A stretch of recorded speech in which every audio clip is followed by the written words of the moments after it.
Hello? So sadly, it's fucking rubbish. Wait, what's rubbish? This is me without headphones, but it might be even worse than it was with. I don't know why my Skype doesn't seem to be sort of connecting to the internet. It hasn't updated since the 19th of December from the looks of it. Oh, So, yeah, Skype is kind of a weird guy sometimes. and I don't have Discord. So, All right. Well, I mean, this isn't horrible. It's okay. I've talked to much worse, so this is okay. all right. Well, is it okay? Is this any, can I pop in my headphones? Is that okay? Yeah, sure. Or was that considerably worse? All right, I'll do that. So before we start, I have to say that I've pretty much only seen your content when you've been debating idiots. And so I might have a really skewed perception of the conversations you have. So like when you were on with No Bullshit. Yeah. And John Trun, I think, and also recently with the Kumite. So this is obviously going to be a very different conversation. Sure. Because I won't insult you routinely. Yeah, that's or go good. back to points we've already moved on from. Sure. What was there? What specifically did you want to talk about? I only saw like that small clip of the video. I've seen so much stuff over the past few days that haven't had time to watch anything long form. No, it's fine. Well, I was really more that people had brought up whether or not we should talk, because I was doing a chat with Kevin Logan, and we were talking about just some of the drama, and that included the just complete dumpster fire that was you battling like 4 people at once in an ongoing stream. And someone said it would be interesting for you to talk Destiny, and I said, yeah, that would be fantastic, but really beyond that. And then you're like, hey, you want to chat? And I said, yeah, that sounds cool. So we can come up with a topic, or we can find a topic for a different day. I'm totally flexible about how you want to do it. Fuck. I'm normally it's normally the other people that has a topic. Did you have anything in mind, I guess, in regards to, I guess the easiest place to start, do you know anything about any of that conversation, like parts that you disagreed with or anything, or? Well, I think one thing that I could add, actually, perhaps... I'm sorry, actually, back up. Yeah. Let me back up one quick second. Do you want to introduce yourself so that people know who you are? Sure. Sorry. Yeah, sorry, I didn't. So hi everyone, I'm Kristi. I have a YouTube channel. I am I started off in politics and then did my PhD, and I do research. But my channel is a lot of sort of what's topical, what's going on in recent weeks, because there's been so much drama. I've been sort of following that on the other side of YouTube, sort of political spectrum from myself. I am sort of professionally, I guess you'd say, a political scientist. But on YouTube, I'm a YouTuber. Gotcha. That's me. When you say political scientist, what exactly does that imply? Do you do like polling data, or do you do like campaign stuff, or? I do. Well, I started off with my PhD doing quantitative survey data analysis, and that's where I did my doctoral research using survey data. But after I did my postdoctoral fellowship with the British Academy, I founded a qualitative election study where it's more like a Frank Luntz, even though I don't like the way he runs his focus groups, sort of approach to understanding elections. And that is, we do focus groups with anywhere between 11 and 17 groups around the UK. Well, actually around Britain. It's the British election study, not the UK election study, because Northern Ireland is like its whole other thing. Sure. So we do the British election study. And then we go back and we talk to them after the election to see what their reactions were and what they think about things going ahead. And that's been my main research focus since about 2010. Yeah. Okay, cool. Okay, yeah. And on that sort of, because one of the topics that came up was this discussion about a thought experiment for people who are attracted to children. Oh, God. That study. But I wanted to come at it actually more from why I think it would be very difficult to implement that study. There's a million reasons why it would be difficult. Yeah. the problem, ethics. Yeah, my problem with these are never that it would be difficult. It's it's when people question the difficulty and assume that I would take an extremely irrational approach to it. So, for instance, someone will pose like, "Well, what if you couldn't get anybody to consent to doing this?" Which is a very real, that's a very real thing. Yeah. So it's like, but what do you think my answer is going to be? That well, we'll just force them to do it to relive the trauma. Like, obviously, at that point, you would kill it. Yeah. Well, you must have felt a little bit like you were starring in The Wizard of Oz because everyone was treating you like a straw man. Yeah, the problem is I have history with so many of these people. So my background is basically I did video games, and I do video games half and half. I do video games and I do politics. And the thing that kind of pushes me towards the political side of it is that I don't know if you're familiar with the stereotype of a gamer bro. I don't know if you follow like the Gamergate stuff and all of that. Yeah. But, there's a lot of that stuff that goes on in this community. So I kind of got interested in politics, but I'm also really interested in, I say this somewhat pretentiously, philosophy is very interesting to me, in that I grapple with it in a very kind of like surface level way. So I don't engage with like academics as much, although I'd like to get like some understanding of some literature at some point. So I engage with that stuff as best I can. As part of doing that, there have been interesting questions that we've discussed on my stream because I think they're really interesting topics. So like a question like, this is a very big one that a lot of people hand me over, is like, is incest like a morally wrong thing? And it's an interesting question because it's a position that people typically have a revulsion to intrinsically, but then upon introspection, you find that you have a very hard time justifying that revulsion on like any type of like verbal level, you know? So these are just kinds of like interesting questions we have, and people start to hammer me over these, like, oh, so you love incest, just because we talk about these topics on stream. But I'm very interested in grappling with the philosophical side of a lot of arguments. There was a guy called, do you know who Amos E is or whatever? Oh yeah. Yeah. So there's I do. Yeah. So he pushes for a position where he believes that the age of consent should be eliminated completely. He thinks that sexual relationships between even a child as young as 0 or like 1 or 2 years old with a fully grown adult, that these can be consensual relationships. This is something that philosophically I find quite easy to attack because the concept of informed consent is very much rooted in my in my ethical background. That it's a very important thing to understand, especially with children, because children can't really protect themselves.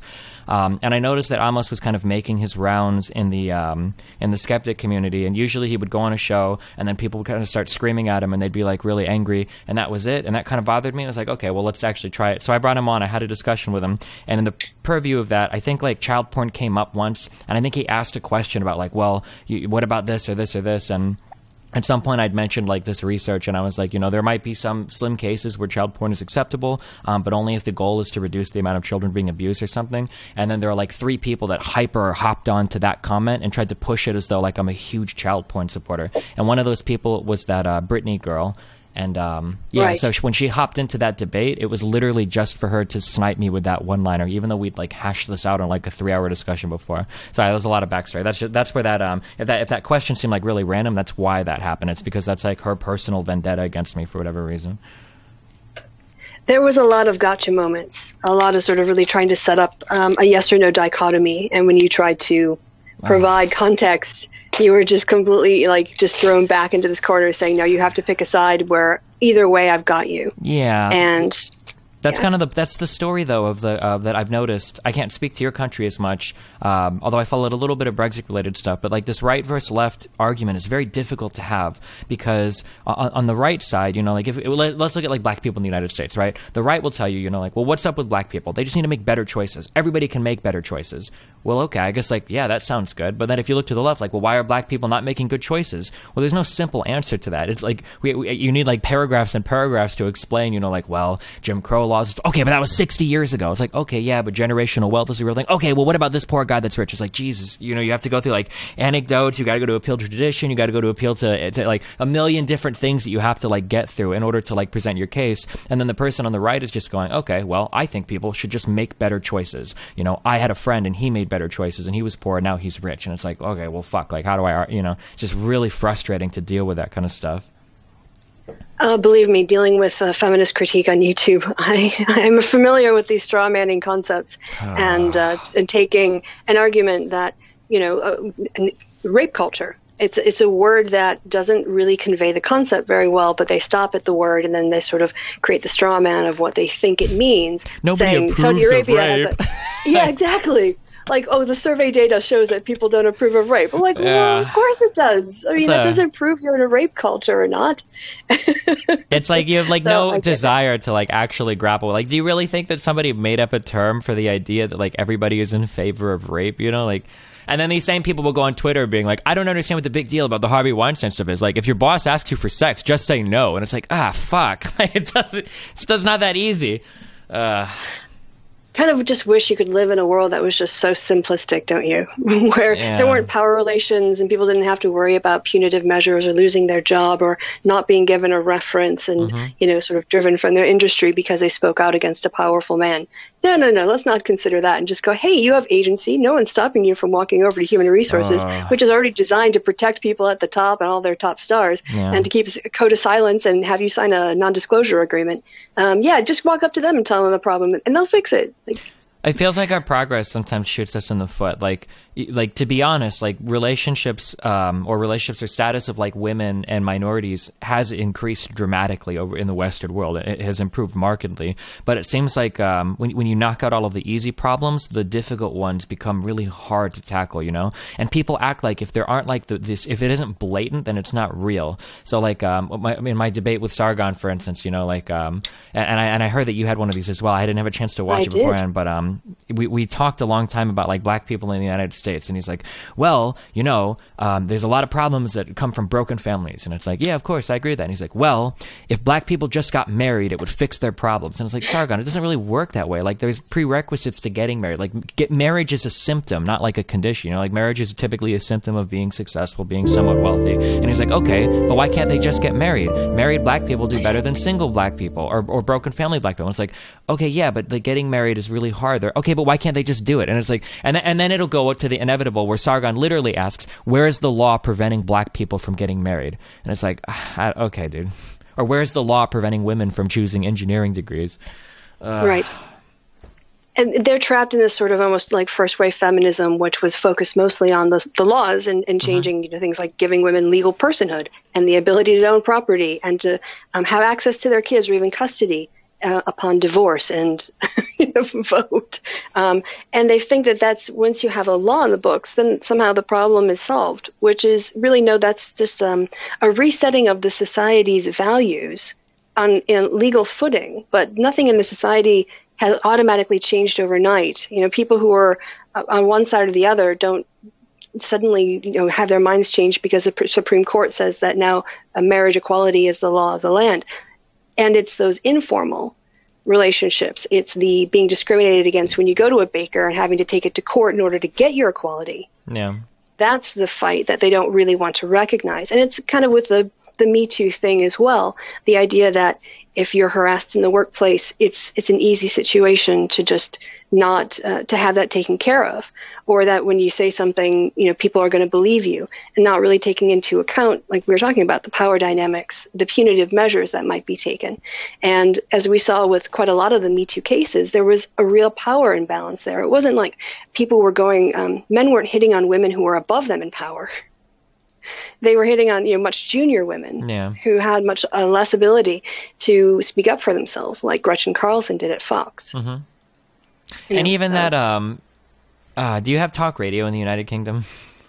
Well, I'm actually living in Germany now. That's right. I'm sorry. I don't know why. 8.5 years. That's okay. Oh, that's all right. Because I talked about my PhD having done that in the UK. Gotcha. Are you British?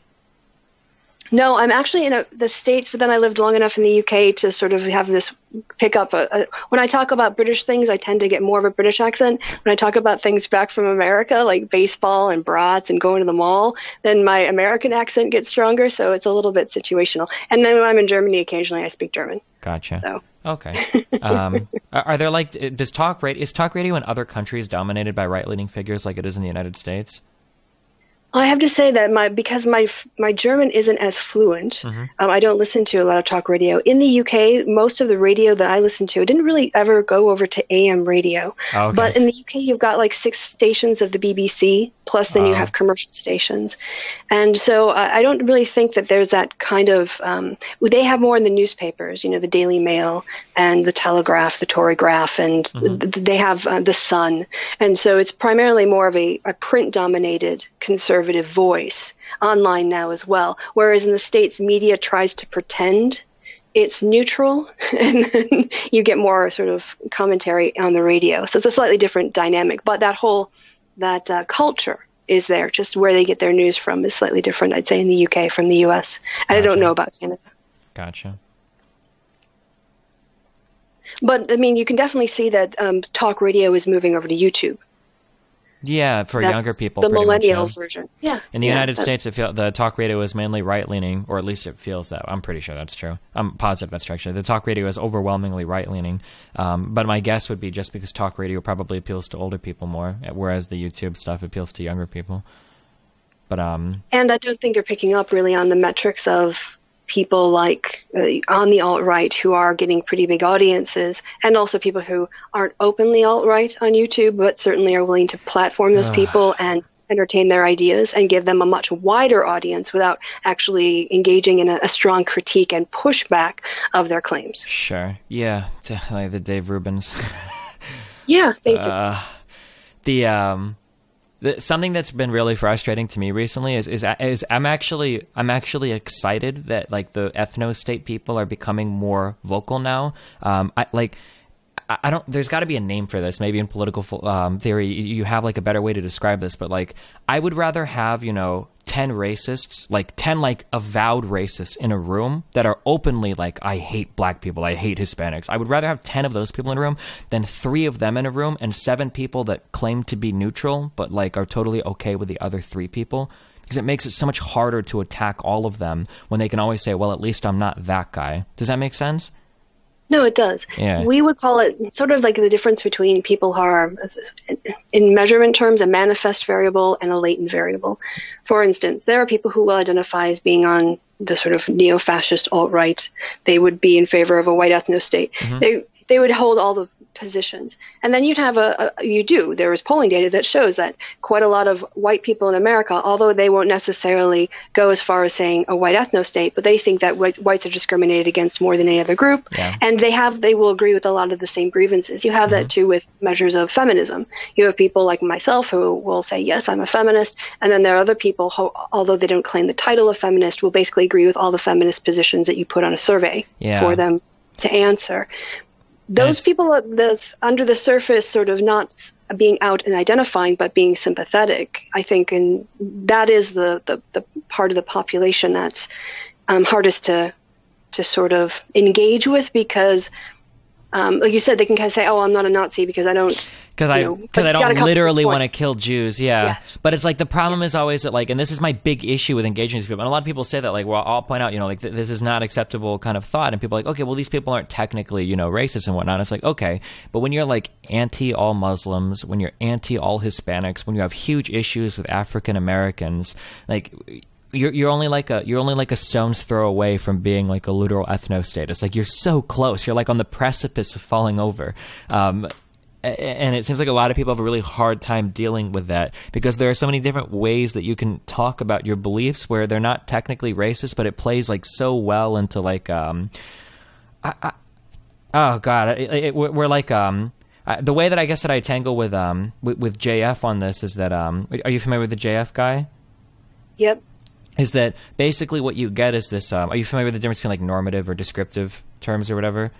I am. Yeah, so like you get people that line up 100% on the normatives, and then maybe they have like a little disagreement on the descriptive. I don't think it would be very hard to change their descriptives completely. Like if you take, this is what makes Trump like such an amazing like propaganda figure, is that Trump is like like the racist, like perfect candidate because he's not overtly racist, but he advocates for almost every policy that you could possibly want for, like getting rid of DACA, build the fucking wall, get him out of here, like stop and frisk, the Sheriff Arpaio guy or whatever in Arizona, I think. Yeah. Like everything you could want from somebody that's like a blatant racist, but he's not actually a racist. And it's like, yeah.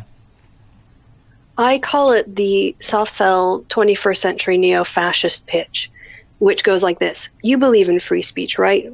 We should discuss all ideas. Well, let me explain to you race realism, and then let me also explain to you why a white ethno-state is a good idea. We're just talking, right? Because the bad ideas will be taken out by the marketplace of ideas. And then they end up having their discussions, and they try to make their points. And as you say about the normative and this descriptive, being a person who's interested in philosophy, you might be familiar with Hume's is-ought distinction. Sure. And what I see a lot happening within those discussions, especially about IQ and genetics, and the very probably small effect that there might be, but also then ignoring things like the Flynn effect, which really have a hard time being explained by genetics in terms of IQ changes. And that means the Flynn effect is the fact that people are getting smarter over time, that the test, if we would have taken the test from 50 years ago, we would actually, the average score wouldn't be 100, it would be more than 100. And so every once in a while they have to reset sort of the mean score, because over time we're getting better educated as societies. Yeah. So you can't explain that with genetics. Well, to be really careful here, because this is like the next realm that I'm starting to engage with, is the explanation given is that the Flynn effect will increase the IQs of everybody, but the black-white IQ gap will still hold, showing that environment can increase IQ, but that black people are still intrinsically less intelligent than white people. Well, okay, but by that same logic, if we go back to the 1970s, when women started running marathons, women's speeds were increasing at a greater rate than men's speeds were, such that people predicted women would be outpacing men in marathons by the 21st century. Sure. That didn't happen because women hit sort of a body max, right? Whereas men were going up more slowly. So we haven't been studying IQ long enough to know whether or not that gap will remain, or whether it can be completely ameliorated by social forces, because it might take another 50 to 70 years, or you might have to find societies where actually people of different ethnic backgrounds do have the same economic opportunities and median incomes and graduation rates and college attendance rates. So we just don't know yet. Yeah, we can't extrapolate based on trends. Well, and that actually isn't even going back to the is-ought thing. That actually isn't even my main problem. My main problem with the people that talk about it is that there are like two different ways that you can come at this topic. So for me, I am interested in what is true at all times. I'm very interested in what the data ends up panning out to be. But I think it's very possible that you could pursue this line of thinking with some level of compassion for people. Like, for instance, say that you do find out that there are some intrinsic differences between the races, you would, in what I would consider a morally justified world, you would try to rectify that somehow. Let's say that there, for instance, the example I always give is people with dyslexia, right? I think 100 years ago, or whatever, dyslexia is like a strictly negative thing. Like if you have it, you're just going to have a really hard time reading. But today, if you get diagnosed with dyslexia at an early age, you can change the education in such a way that this person can pretty much overcome it and read and write and speak and everything, or not speak, but read and write at like the same level as any non-dyslexic person. And I feel like when I watch people talk about the IQ thing, it's like, okay, sure. Well, let's say that there is, let's say that we establish this as an is, okay? Say that there is a difference in IQ. Well, what ought we do now? And it's like, okay, well, what are policy programs that we can implement in order to kind of, deal with this thing so that everybody comes out better? But that's never the case. It's always like, okay, well, we see there's a difference in IQ. IQ is the only thing that matters. We need to deport all of these people and never let any new one in. It's like, okay, well, this isn't very realistic, The other thing I would say, as someone who, taught statistics for looking at survey data, is that we're making a big mistake if we take an average mean, or the average or the mean of a population by their ethnic descent and somehow generalize that to the wider population. Because in truth, what we did was, let's say that there is a 6-point or a 7 or a 10-point difference between different ethnic groups. The IQs are going to be distributed along a normal distribution, a bell curve, right? And when you put all of those scores up, there's only the range from like 0 to 200 or something, maybe a little bit higher. I don't know. I'm not in Mensa. I don't follow these kinds of things. Let's say there's a maximum, whatever the maximum score is, right? So you're going to have different overlays with broadly similar distributions, just with the means a few different points apart. So the question is, okay, even if there is a mean difference, the distributions would be such that most of the population would basically be in the same bulk of the range of scores. And this is always so what do we really need to do differently? Yeah, and this is always like my killer question that I ask people. It's like, okay, well, you're really obsessed with, like, you're trying to make IQ like this number, like this, you want this to be the most important thing. Then why don't you just talk about deporting all low IQ people? Like, can we ship off all of the dumb whites as well and keep like the smart blacks and the smart Hispanics? But like they'll never go there. They always like sidestep that into some weird thing. Some people bring up like, well, regression to the mean or whatever, and it's like, okay. Or some people will say, well, you know, I don't know. There's like a million different things that they go from there. But yeah, I have to try really hard not to ad hom, because I noticed that like one of the most frustrating things is that most of the people that will advocate for this like high IQ ethno state are usually people that don't really have much, you know, like in terms of like, what do you have to show for your like superior master race IQ? You know, like, come on, dude, like have a little bit of, you know, self-reflection. I just think, you know, the other question that comes out of it is, again, that is a distinction, is that gap of, okay, even if there are these observable differences, which are pretty slight when you look at the overall scale of scores, so what? I mean, there's not enough of an impact there that we need to track people according to their ethnicity. I mean, we've got lots of brilliant examples of people from a variety of backgrounds across history. Yeah. Right? And they tend to focus on Western history and colonialism and the takeover of a lot of cultures, and the fact that they brought technology with them. But, you know, we got gunpowder from the Chinese, we got paper from the Chinese. It was the Arabic language, algebra. Yeah. You have to be really careful now, because that conversation has changed a lot. Whenever you bring up Chinese people, the ethno-state guys, they're really crafty with their messaging, has changed from, I don't think white people are the master race, I just think everybody should have their own place. So they'll concede that point really quickly. They'll go, oh yeah, of course, Asian people are smarter than us. And then they'll say something like, but white people have higher creative IQ. And then they'll say something like, I think that I do like that Asian people are smarter than us, but Japan has their ethno-state, we should have our ethno-state. Like they'll cede that point like really quickly, and then go back to how everybody should have their own place. Blacks in Africa, whites in America, and then Chinese over in East Asia. Well, I looked forward to the mass then immigration of whites back to Europe, because that's where the white people came from. They didn't come from North America, guys. You guys are all going to have to move, and I don't know where. Eastern Europe. I don't know if Eastern Europe counts. Does Russia count as white? I don't know. Yeah, and that's like the ultimate irony, and that's always like that's like a quick go-to. Although that's usually just to like trigger the whoever I'm talking to. Is it like it's hilarious how much the definition of white has shifted over time, in that it's almost meaningless. So like for instance, I think do you know who Tara McCarthy is? Sure. Yeah, I'm pretty sure she's half Indian.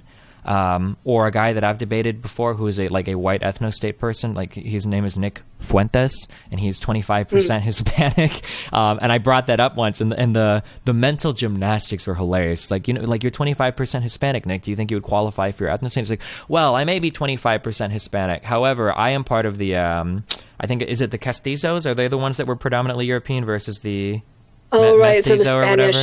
Yeah, and he's like Spanish line of so he's like, well, so actually these guys are like 60% European, and if you go back and then combine that with my current, I'm like 91% white. He was doing like math to like get himself, it was just like a hilariously stupid over the line. Like, your last name is Fuentes, like, come on, dude. I'm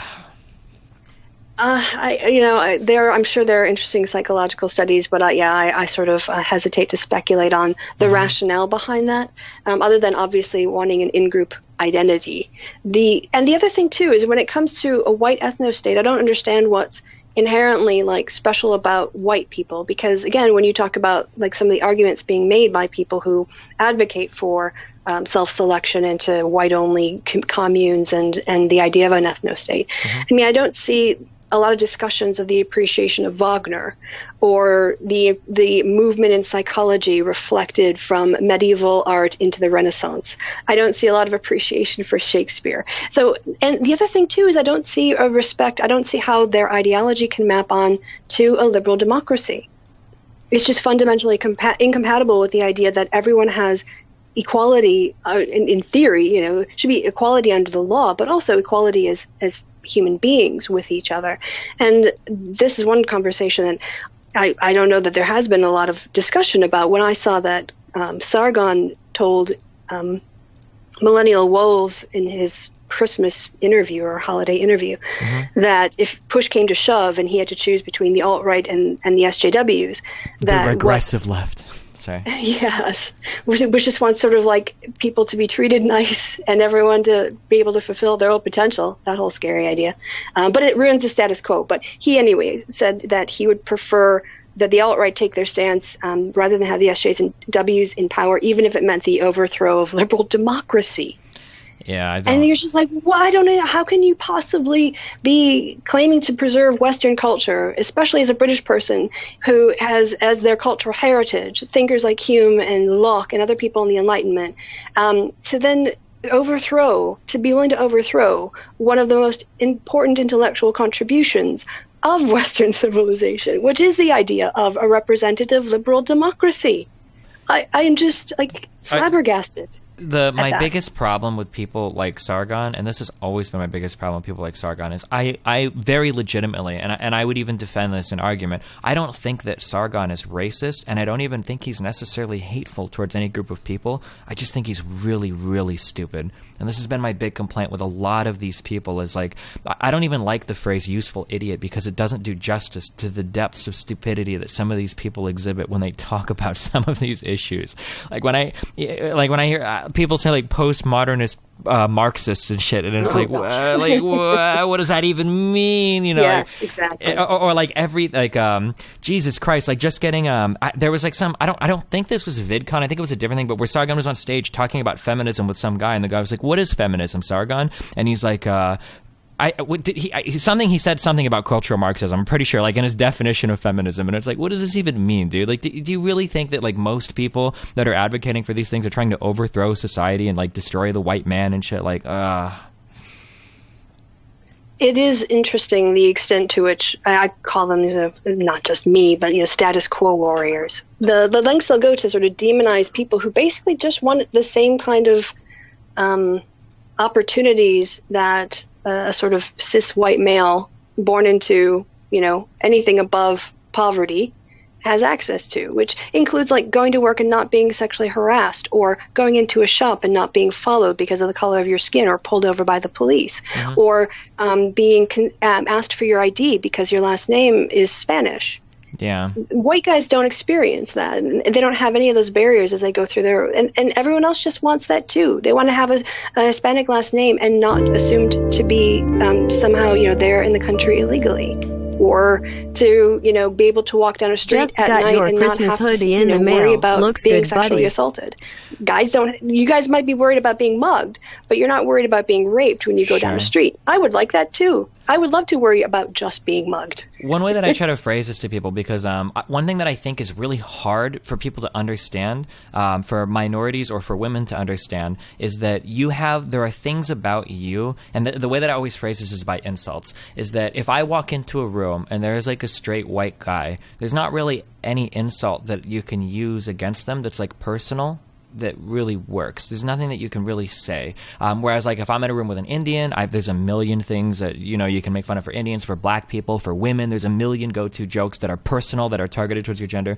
But for somebody like a straight white guy, there's not really anything that you can really say that to like target anything about their character, because it's kind of like the assumed default.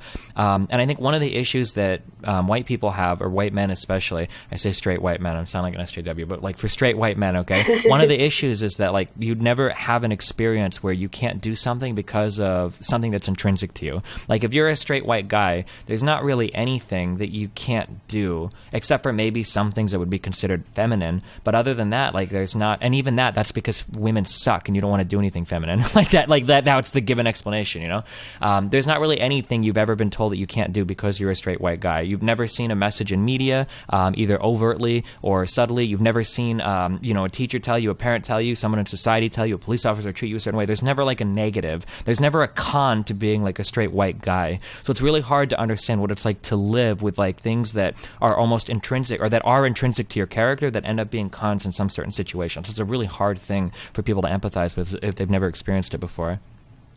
I think I saw a comedian, a winner of a Canadian comedy festival from this year, who was joking about his straight friends who don't want to go to gay bars.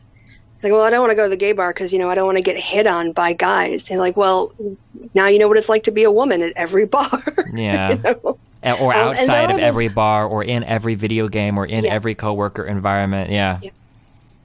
And so there are, I think, these moments of displacement now because we have more communities where maybe because they wouldn't be the majority, their not being straight would be putting them in the minority status, where they would be very aware of the fact that they were a minority, maybe for the first time in their lives. I remember myself, because I grew up in Lillywhite, Wisconsin, in rural Wisconsin, where we didn't have, I think we had 3 black students in a school of 1,200 when I went to high school. I mean, white. And I went to a conference on racial equality out in Philadelphia, and it was me and this girl who was a socialist who had flown out, and we were 2 white girls, and it was everybody else was of African descent. I don't know, from Jamaica or whatever, but and that was the first time in my life where I walked into the room and I wasn't the majority. Yeah. And that moment stuck with me for the rest of my life because it was so profound, but for people who are people of color, that's their daily experience, is, to walk in a room and have a sea of white faces, or mostly white faces, maybe a couple of people of color. But again, that displacement, I think those moments for majority populations are hard to come by, especially when you don't live in a multicultural area. Yeah, this is going back to kind of related to that. This is one of the things that angered me the most, that I would kill, maybe not kill, but come very close to killing Dave Rubin for saying that. It irritated me so much. Are you familiar with the whole national anthem fiasco in the United States, where there were players? Kneeling? Yeah, the kneeling. Kneeling my thing. God. Yeah, the kneeling thing. It was when Dave Rubin. This was oh God. I can't talk to people like you too much because I come off sounding very SJW-esque, but that's okay. I like the circle jerk. There was this where Dave Rubin said it was the whitest thing I'd ever heard in my entire life, having to do with the black people protesting the national anthem, is when he said, I don't want politics in everything. Sometimes I just want to be able to take a step back and enjoy the game. And it's like, man, isn't that nice that you can just put these issues to the side and never have to deal with them in your life at all and just step back and enjoy something? That's real. That's the beauty of being a white guy in America. You never have to worry about that. That's so nice, Dave Rubin. Wouldn't it be nice if everybody could do that? The idea of saying that to a black dude, listen, dude, can you just chill with the fucking black shit for a little bit? I just want to enjoy a fucking game. It's oh yeah. It's nice that you could take that step back and not have to worry about it ever, And the other thing, too, they could have taken this as an amazing expression of the free expression people are allowed in America, that a silent protest that speaks to the death of members of an American community is being taken on by people who are very privileged in that community, acknowledging that their voices can be used to raise awareness and do some good. Yeah. What a more powerful statement of free speech is there? I don't know. But as you say, because it's for a progressive cause, if this had been, more of a right-wing issue of veterans or something, I'm sure that would have been considered patriotic as a form of protest to want a better America for, let's say, wounded veterans. Sure. And that's the problem. It's not about the principles. It's very situational, their ethics. And what will my audience think? What is the other echo part of the echo chamber? I don't want to be out of step with Alex Jones. Yeah.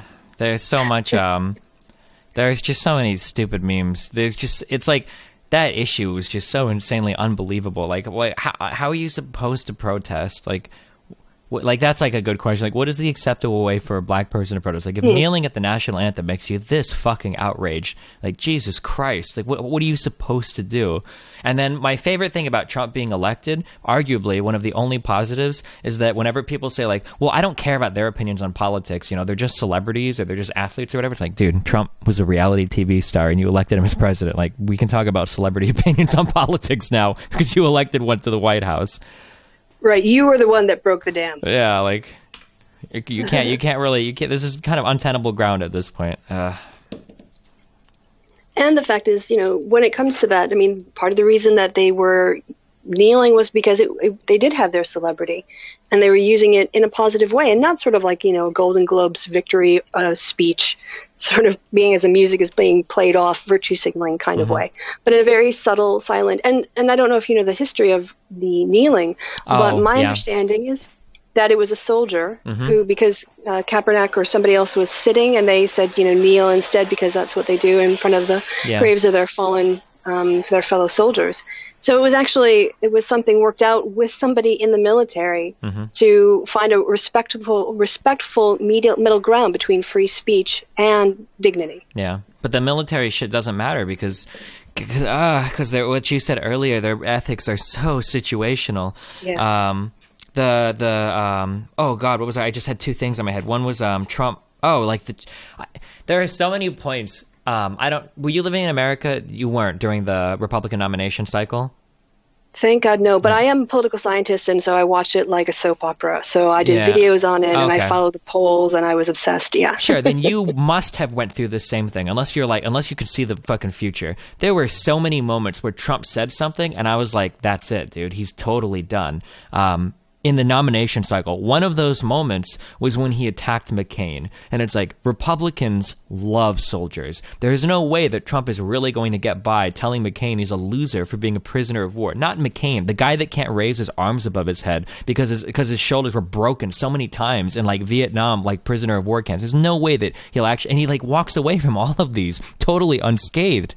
And he did it with the one family. The family of the soldier that had died. Do you remember what I'm talking about? The Khan family. Yeah, the Khan family. Yeah, and he did it there too. The huge disrespect for military related shit. So like it seems like everything is just super situational. Like Republicans fucking will bend their morals for whatever the fuck they want. My mom is a crazy, crazy, crazy Republican. I love her to death because they're my parents and they raised me. But like my mom is an insanely hardcore Republican. I remember that when I was growing up, I'm 29 now. I remember that when I was growing up, when my mom would talk about Bill Clinton and the whole Monica Lewinsky thing, she would cry because my mom was in the Air Force and she said that stuff that Bill Clinton did to women, that rolls down. Okay, the president is the commander in chief. When the president treats women like that, everybody in the military treats women like that. And she would be brought to tears explaining this to me about how horrible this was.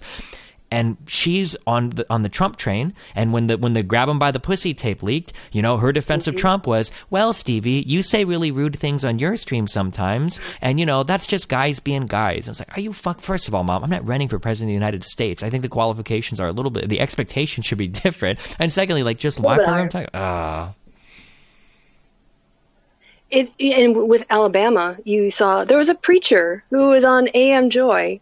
And they were asking about the character of Roy Moore. And the guy's defense was, well, God uses sinners to make his change in the world. If you look at David wasn't that great of a man, but he did great things through the power of God. Mm-hmm. And you're just like, seriously, you're going to compare Roy Moore to David? That's where we're going. Did you watch the Vice? There was that Vice, the poll, the focus group or whatever that the guy asked questions to. In Alabama? It was the one where the quote came where the guy was like, 40 years in Alabama, yeah. Yeah, 14, my grandmother got married when she was 15. You're like... 13, I think he said. But yeah, holy shit. Yeah. You're like, you know what? Slavery used to be legal too. It didn't make it right. Yeah. It didn't make it right. And yeah, the excuses. It is, but this is unfortunately it's our psychology. We're not up against, we're not reasoning beings. Yeah. As one of my colleagues likes to say, we emote and then we rationalize. Mm-hmm. And that's a lot of where we get our political arguments from, is we have a feeling about what things ought to be like, and then we argue from what we think it should be to say that's what, it is, and it always has been, or it was, and we should go back to it. Mm-hmm.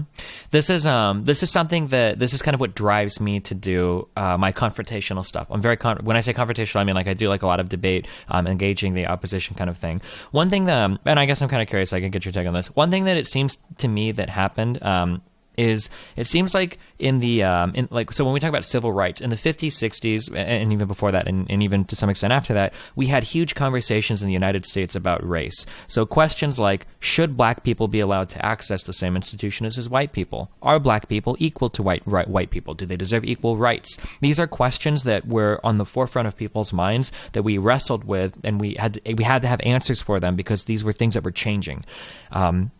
And it feels like back then, like because they were at the forefront of kind of like the public discourse, because these were values that were changing, people had to be able to defend the change in these values. Why are black people endowed with equal rights as white people? You know, why should black people be allowed equal access to institutions? It seems like along the way, we kind of stopped justifying those things and we kind of took them for granted, and that like, oh, well, you know, of course women and men should be treated equally, or, you know, minorities should, you know, strive for equal access to and equal opportunity as non-minority figures. And it seems like what happened is over the past like 10 years, there's been like this resurgence of people that are kind of like questioning these core concepts that seem to be unjustified, and now nobody seems to have an answer for why they're important. That's like the thing that I kind of notice going on now, is that when somebody asks a question like for instance, Richard Spencer, when he says, well, black people benefited from slavery, all people can do is like act incredulous, and they don't really have like a defense for it. Like, well, okay, well, why is what he said wrong? And that's kind of what's driven me so much to engage with opposition on a lot of these topics. I appreciate your opposition. I think someone had a sort of painted an image of you in that Kumite stream with like you like it like sort of in a video game battling off four. Yeah, I try not to get too like circle jerk here, like because my ego will grow to dangerous levels. Well, no, but I mean, and I'm not saying that I agree with every single thing you said, but I think, and of course, occasionally you threw in an ad hominem back too, which I can forget. Hardcore, situation. yeah. So I'm not saying you were a saint, you know, but you did always try to come back to the points and the arguments and the public policies and the outcomes and the ultimate goal of your thinking, not just argue the minutia of this point, yes or no.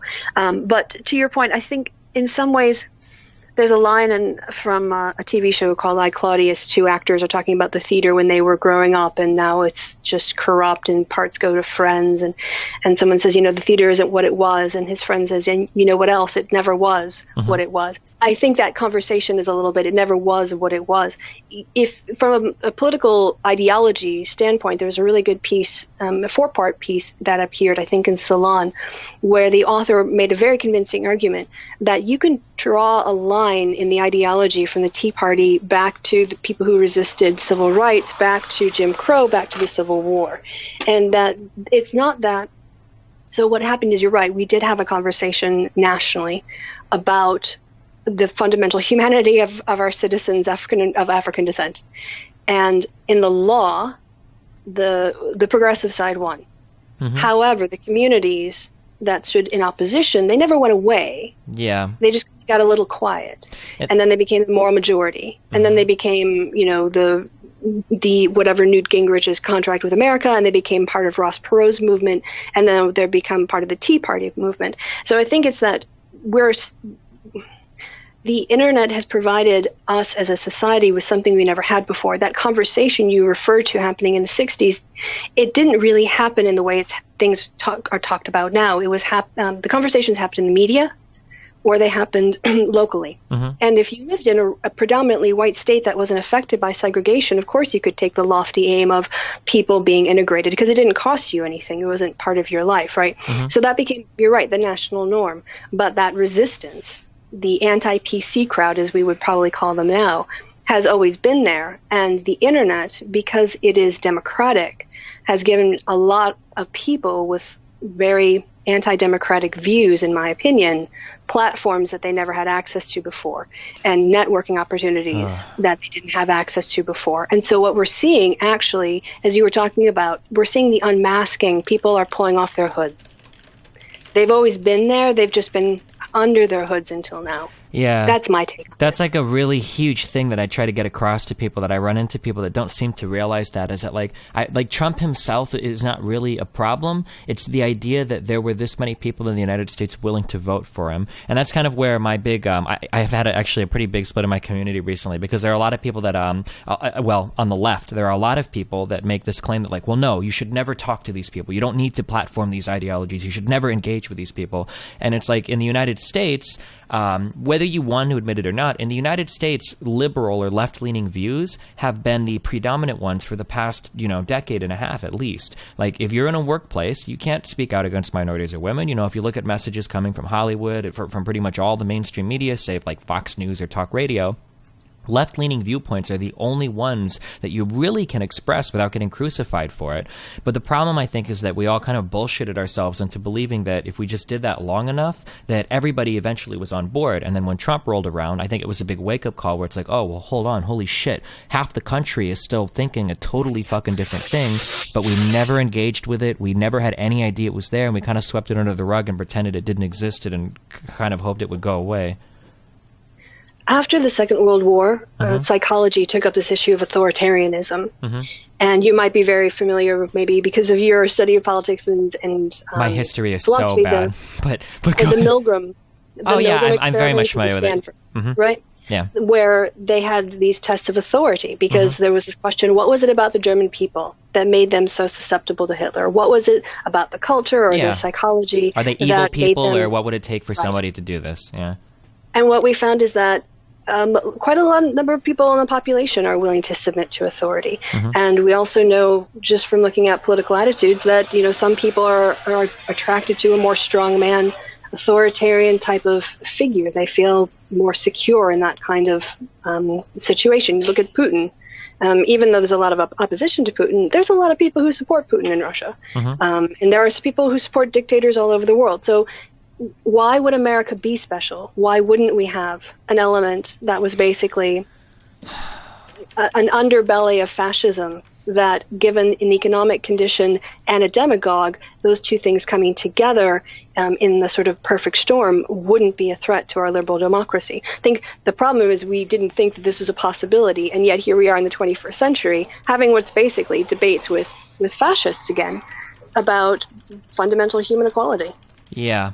This has actually been like hinting at that. This has been the number one thing that I've noticed between every person. I think every person that massively disagrees with my policy positions, this has been the one running theme that I wish I could fucking eradicate from people's minds, is this cancerous concept of free will and agency. It is like the number one detriment to understanding anything about how reality works, in my opinion, when it comes to discussing politics, and in past that, even more things with people. This idea that people are these like free agents that make decisions in vacuums is just the worst concept ever. And if somebody believes it, they will never agree with any type of position that's rooted in any type of data or fact-based analysis. And I try to bring this up over and over again. Like you can run these like really predictable experiments. Things like, I want to say the Milgram experiment usually runs with, isn't it 70% plus that will go to the final shock? Yep. It's when they could still do it because it's unethical to think you're killing people. But yeah. Well, haven't they found ways to rerun it where if you do the debriefing at the end or whatever? I know it's been ran more than the original time, at least, right? Yeah, I don't know in what countries or what their ethical. Because I'm not a psychologist, I'm a political scientist. But it's like, continuing. Every single piece of data we've ever uncovered in all the history of anything having to do with psychology, anything having to do with anthropology, population studies, everything usually points to the fact, and even current data points that people put in predictable scenarios will make predictable choices. Like if you look at everything, like there are always distributions that are higher in certain places. If you look at crime, it's not like every single person in the United States has the propensity to deal meth at the same level as any other person. Usually there are indicators, that like, well, if a person is born in this kind of a city to this kind of a family with this kind of environment, but people like never acknowledge that whole concept of agency is like the number one brain rot that I run into when trying to have these conversations with people. Again, we run up against the problem of our own psychology. I don't know, you would probably really enjoy this series, and maybe people who are enjoying this conversation would as well. Dr. Paul Bloom, who teaches out of Yale, has an Introduction to Psychology course on YouTube, and it's also available for podcast sort of download. Highly recommend it. One of the things he talks about in there is that we have a psychological disposition to attribute failure to other people as individuals, whereas we look at our circumstances. So I think it's the fundamental misattribution bias, I think is what it's called. Yeah. You're really good. See, I have to look up. A lot of fun to talk to. I have to look up all these biases so that I don't fall into myself. I took an AP Psych class in high school, and it was like the best thing I'd ever taken in my entire life. I love psychology. Yeah, for sure. Yeah, but sorry, go ahead. Yeah. But to explain for people in your audience who might not know, the fundamental misattribution or attribution error goes like this. Two people do have a midterm, and one person, they both do very poorly. you ask the person, why did your friend over there, fail their midterm? They'll say, well, they were out partying all this week and they didn't spend enough time studying. And I'm pretty sure they, were hungover when they came to class today. They failed their test because of their poor preparation, because they're a bad person. They're just lazy. They're not disciplined. And then you ask, well, why did you do poorly on your exam? Like, well, I was sick this week. Yeah. It was beyond my control. This thing happened to me. It was beyond my control. So the kind of empathetic context that we're willing to give ourselves in terms of why we might fail, we aren't willing to extend that naturally. It's not our natural disposition. We have to learn about structure and agency. And that's a difference that we talk about in political science, is the structure and agency issue. And it kind of comes down to, you were talking about agency and free will. For instance, the example that if people can just go down to the DMV, they should have no barrier to vote. Oh, God, that Tonka argument. Oh, fuck. I was laughing my ass off at how poor that argument was. Anyway. Well, because, it's true, but it's so stupid. That's so stupid. That's beside the point. Like, anybody right now has the ability to go down and buy the right stocks to become a billionaire tomorrow. If you did the right options trading with the correct leveraging, you could be a billionaire in, a day or two if you were really... But, that's so stupid. Yeah. So, but now if you're going to travel to the DMV, you're going to travel there, but you're not going to take into account the fact that you're going to obey all the traffic signs on your way down there, and you're probably going to be polite in terms of giving people way or, allowing people yielding. There's a whole bunch of informal practices that will influence your journey, right? Those are kind of like state structures that we don't even think about in our life. We just sort of internalize them. And then there are real barriers. For instance, you don't have a car and the DMV is on the other side of town, and you've got to take 2 buses and change, in order to get there. And it's going to take you an hour and 15 minutes each way, every single day. And you work during the week, so you can't go on the weekends. Yeah, and DMV hours are literally fucking 9 to 4 or some stupid shit. Right. Yeah. I was thinking about it. The DMV, where some of my family live, if you don't have a car, you can't get there because there isn't a bus stop that goes out to the DMV. What do you do? So anyway, and so those kind of situational barriers, as you say, those aren't ever taken into account. It's always this hyper agency. People are failures because they choose to fail, or if people have setbacks, they somehow have perfect autonomy to overcome their situations, like sexual harassment in the workplace. Yeah. The biggest problem with that, the huge barrier to that is that, and I compare this to talking to, are you religious? No, I'm an atheist. Okay, but I'm a recovering Catholic. Oh, cool. I was Catholic, too. I went to a Jesuit high school. I didn't have that much of a Catholic upbringing. Well, the Jesuit high school was actually way better than the Catholic grade school. The Catholic grade, yeah, for sure. Jesuits seem to be a lot more chill than the more extremist. Yeah, I have to say, I've heard they seem to be the best Catholics. Yeah. I kind of compare this high to compliments from atheists. Yeah. When you look at if you look at somebody who's 50 or 60 years old, the chances of this kind of a person becoming an atheist are very, very slim, because in order to do it, they have to admit that they were wrong for so much of their life, and it's a fundamental change of how you view the whole world, and to walk back on that after so many decades is so hard. I view the agency argument as being kind of similar, because if you're in your 20s, especially because and I'm really rough on this one, stream, but if you're 25 and you were born in a middle class family and you went to a good school, you had a mom that stayed at home and helped you with your homework, or a dad that stayed at home and helped you with your homework, and you went to college and you got your 4-year degree and you got a decent job, what you're basically telling people like this when you talk about how agency is a bunch of bullshit is they have to start disregarding a whole bunch of their personal achievement, and that's really hard for a lot of people to do, I think. I think you're right. I mean, that's not to say they didn't work hard. I was the first person in my family to go to college. I worked my way through my undergraduate degree. I worked my way through my master's. I worked my way through my PhD. I still ended up with tons of debt, but it was the right choice, and I wouldn't have made any other. That being said, I grew up in an area that had really good property taxes, so the schools I went to were good. I was bused to school at taxpayer expense because I lived, hell and gone from the city. I went to public university that was, I think, 70% funded by the taxpayers, and I got federally subsidized student loans. Of course I didn't do it myself. Yeah. That's not to say I didn't work hard, but I had a whole lot of advantages. Even going further than that is like, and this is the group of people that pisses me off the most, is that there will be people that will criticize people that take advantage of government money while their mom and dad will take care of everything until they're like into their mid or late 20s, where they'll say that like, well, you shouldn't need welfare from the government, but they have like mommy and daddy welfare and they're not even cognizant of that throughout like their mid 20s. Right. I mean, I think that you can stay on your parents' insurance now until you're 26. Mm-hmm. I mean, you could have kids, a couple of kids and a mortgage by the time you're 26 if, you're quite ambitious and that's what you want to do in your life.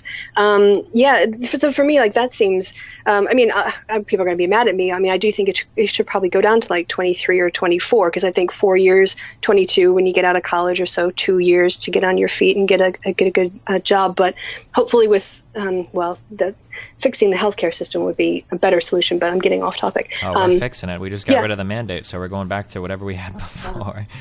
Oh, yes. Emergency rooms. Yeah. But, the way that people kind of, again, discount the leg up that they had, only seeing their own work. I mean, Sargon says that he works really hard. Like he was complaining when all his videos got demonetized. He had to spend 3 hours going through his back catalog and clicking to have his videos reviewed. And he's like, oh, this is such a hard day at work. And I'm sure he does feel like he works really hard. But compared to other people, they would probably not see that as very hard work. And yet he makes a very good income. And that's sort of like the Dire Straits song, get your money for nothing and your chicks for free. Yeah.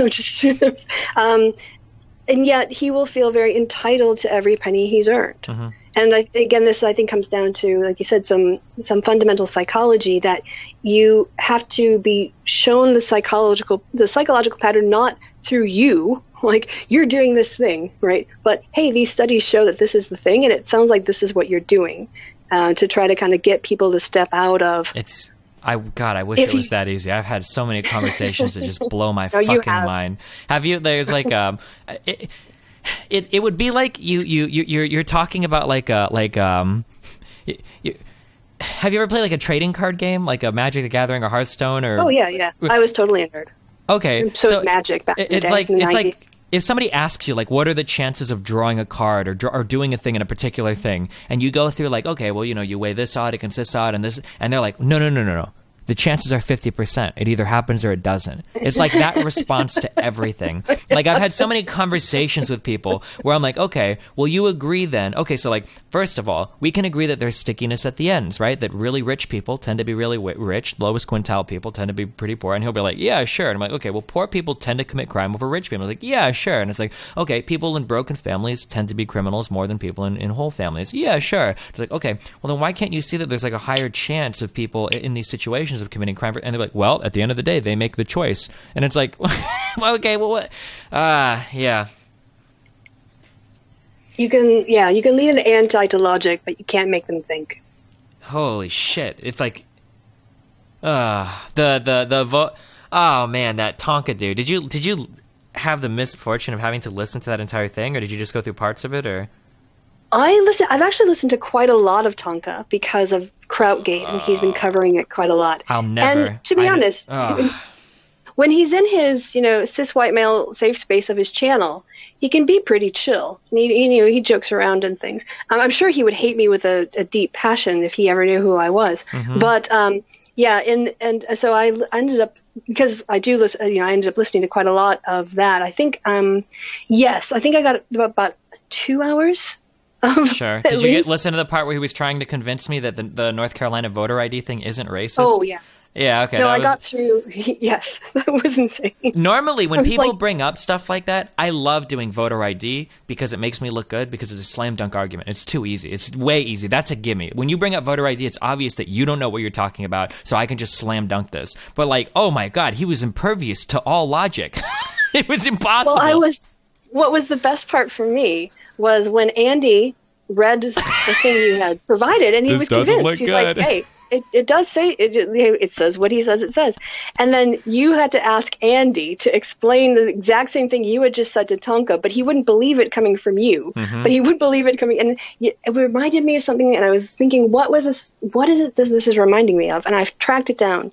It's the scene in Hot Fuzz where Simon Pegg and Nick Frost, as long as with another officer, have to go out to this guy with a really, really thick accent's farm. Yeah. And they have to say the same thing 4 different times in order for it to be translated. Wait. That's what it felt like. Did you link this to me?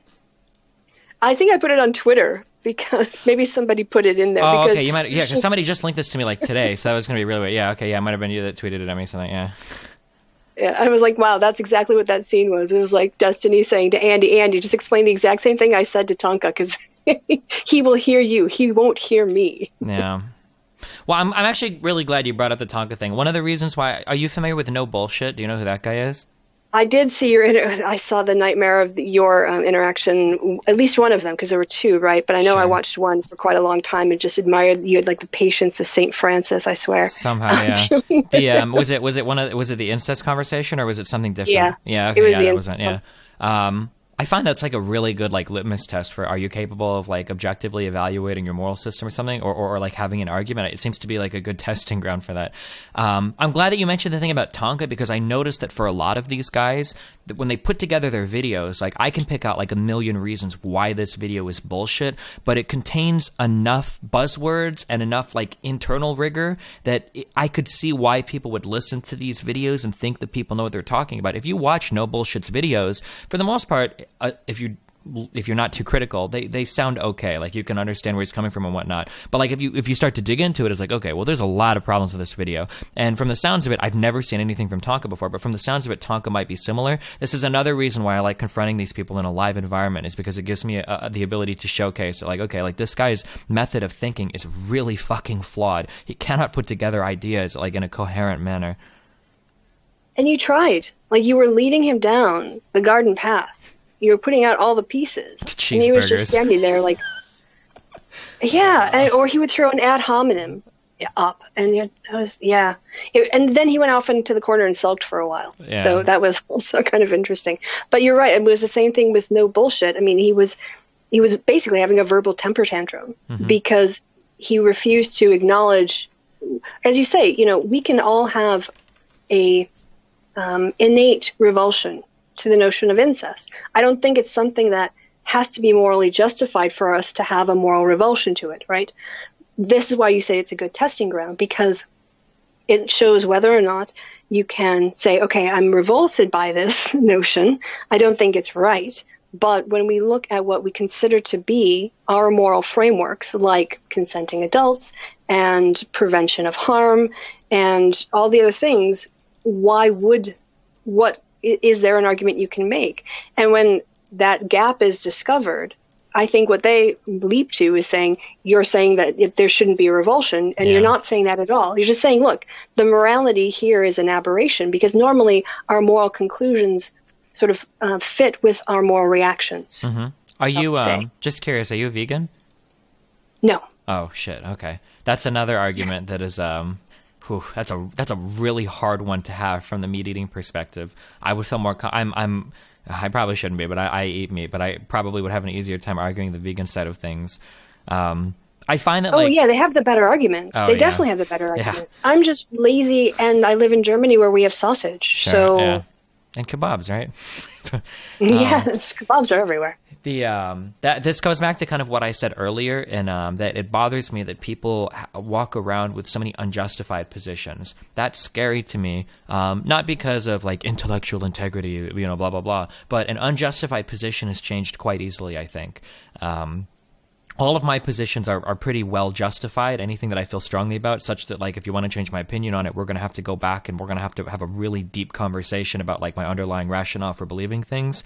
But I feel like if all of your opinions are unjustified, that anybody that presents a compelling enough narrative or even a compelling enough result or endpoint can very easily change whatever it is you believe. That maybe you think, like, okay, well, black and white people should have equal rights. Yeah, that sounds good. But then when when somebody who looks very nice and is very well spoken and very funny, you know, somebody like Richard Spencer comes up and starts talking about why a white ethno-state should exist, all of a sudden you have your unchallenged, your unjustified ethical position is finally being spoken to by another person, and it's like, oh, well, shit, everything he's saying sounds really fucking good. Why the fuck do I even think this original thing? It becomes so much easier to hop over to like a cancerous idea, I think. I shouldn't say cancerous, but it's like an idea that has really, really bad moral justifications for it.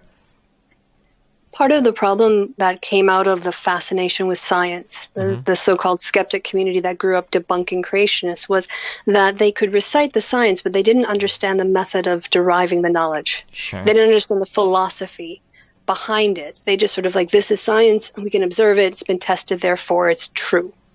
Not that it's truth, but it's true. Mm-hmm. And when you have to actually question, like, how do you derive truth? And what are your first principles? Why are those your first principles? How do they then lead on to other conclusions that you might not have anticipated or expected or even wanted? Yeah. That's a whole different conversation.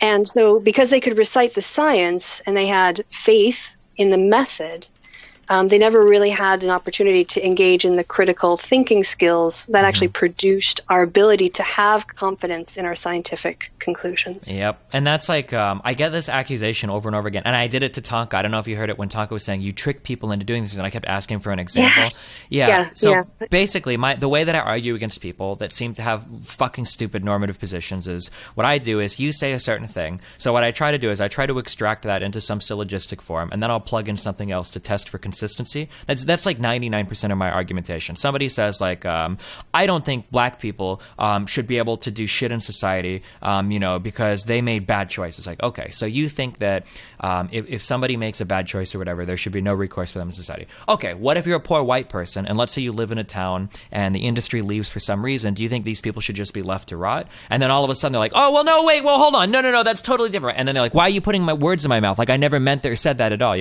I run into that a lot with people. It's like, okay, well, I was just testing your initial position to see if your logic, your form of thinking actually held true.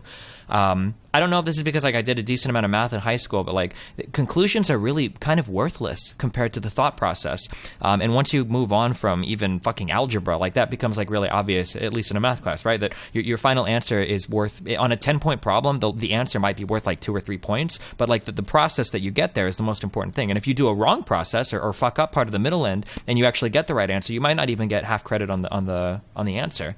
And a lot of people don't seem to understand that the thought process is important because it can lead you to really scary conclusions in the future, right? It's all about having predictive power to make good choices in the future, not just what is your conclusion now. There is a school of thought in political science that I don't hold to entirely, but I think the author of it was Zaller, and it's something like to do with public opinion. And the fact is that a lot of people hold opinions that if you bring them down to their core value are in contradiction, like people who support the death penalty and oppose abortion. And one will say you're preserving life in the case of the abortion, and the other one is it's a justifiable homicide. But if you really wanted to preserve life, that was your core argument, you should also be against the death penalty. Sure. And you're right, a lot of people hold a mishmash of opinions and attitudes, and your process is an opportunity, if people decide to take it, to explore that process. But I think most of them don't because they have very strongly held opinions, although they're not grounded in very strong values. Yeah. Consistently. Yeah. I think that's the difference between where do you start? I don't know the path. It's like the last thing is applied ethics. I think before that is meta ethics, and before that is something, what is that? Oh, that I don't know. I didn't do philosophy. I dated philosophers. Okay. There's like the starting position, and then you get like the meta ethic position, and then you get to like the applied ethics or whatever. And it seems like people only have like the final position, and nothing before then is ever thought about. I think that what you do is really good, and you're willing to go into the lion's den. The other thing is, listening to Tonka, actually was watching him before I came onto this stream, is that he doesn't really care about facts or evidence or the debate. He actually said that, He just wants to sort of have an argument and yell at people. And there's a link there, I think, between like the sort of wrestling soap operas and the drama of, sort of men sort of bellowing at each other like oxen pawing at the ground, and this sort of display of masculinity where ponage and the number of people that you can can demean are the notches in your belt that give you the victory title, and the belt, as it were. And when you go into those situations, you're just not going in with, like, if you and I disagreed on something, we could still respect each other at the end of it, and maybe even understand each other's points better, even if we haven't changed our position at all. Yeah. And that's not what we went into. Yeah. This is that's like one of the things that bothers me the most, is that, like, if you want to go in and you want to say, I don't care about the facts, whatever, that's fine. But it really bothers me that side of the political aisle, they're usually the ones that use my facts don't care about your feels as an insult. They always say that. That's like their calling card. Like, look at these mad SJWs that with the purple hair screaming and screeching, and they're so mad, haha, and we're all so cool and calm and collected, and we have the facts, and they argue with our feelings. It's like, that's like unacceptable to me, because they all of them have like the most like feeling-based rooted arguments like in the history of the world. Like, when you talk about like how many times have I argued with somebody in this part of the political spectrum and they've appealed to common sense. That might have even happened during that 6-hour conversation where someone's like, do you believe in common sense? And it's like, well, no, of course not. That's like tautological. You're begging the question so hard when you call something common sense. Like, you're already like, that's such a stupid concept. No, I'm never going to use the phrase common sense, because the whole point of arguing a position is to justify it, and common sense by definition is unjustified, or justifies itself. Like, Yeah, how are you going to operationalize common sense into a metric that we can apply universally and agree upon? Let's have that conversation first, and then I'll tell you whether or not I think I accept that there's a thing called common sense. Yeah. Common sense just means what I've concluded without very much investigation. And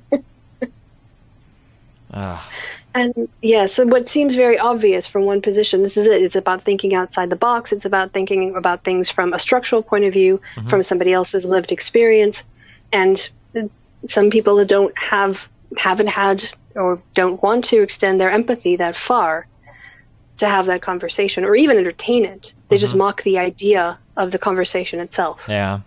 And it's so funny when I get to talk to people like Lauren Southern, and like a lot of the arguments that they make, the traditional arguments, the people that are like the hardcore, I think they're called tradcons, traditional conservatives, are the funnest, because all you have to do is equate them to Sharia law, and then they crumble, like trying to like explain like why they feel like, when I asked Laura Southern, like, you feel very strongly about what women should wear publicly, and she's like, yeah, of course. Like, so like if women wear certain things, like they're hardcore sluts and whatnot, she's like, oh yeah, of course. And it's like, okay, well, if you think that women should wear certain things to respect their bodies and to protect men from their, inner demons of wanting to over-sexualize women, like, why do you disagree so much with forcing women to wear hijabs? It's like the same thing. It's like, oh, well, that's totally different. It's like, okay, well, what's the difference? It's like, well, I don't execute people for what I believe. And it's like, okay, so the only difference between your normative position and that of a hardcore fundamental Muslim is that you don't kill people because of what you, whatever. Otherwise, it's all the same. Like, that's your go-to.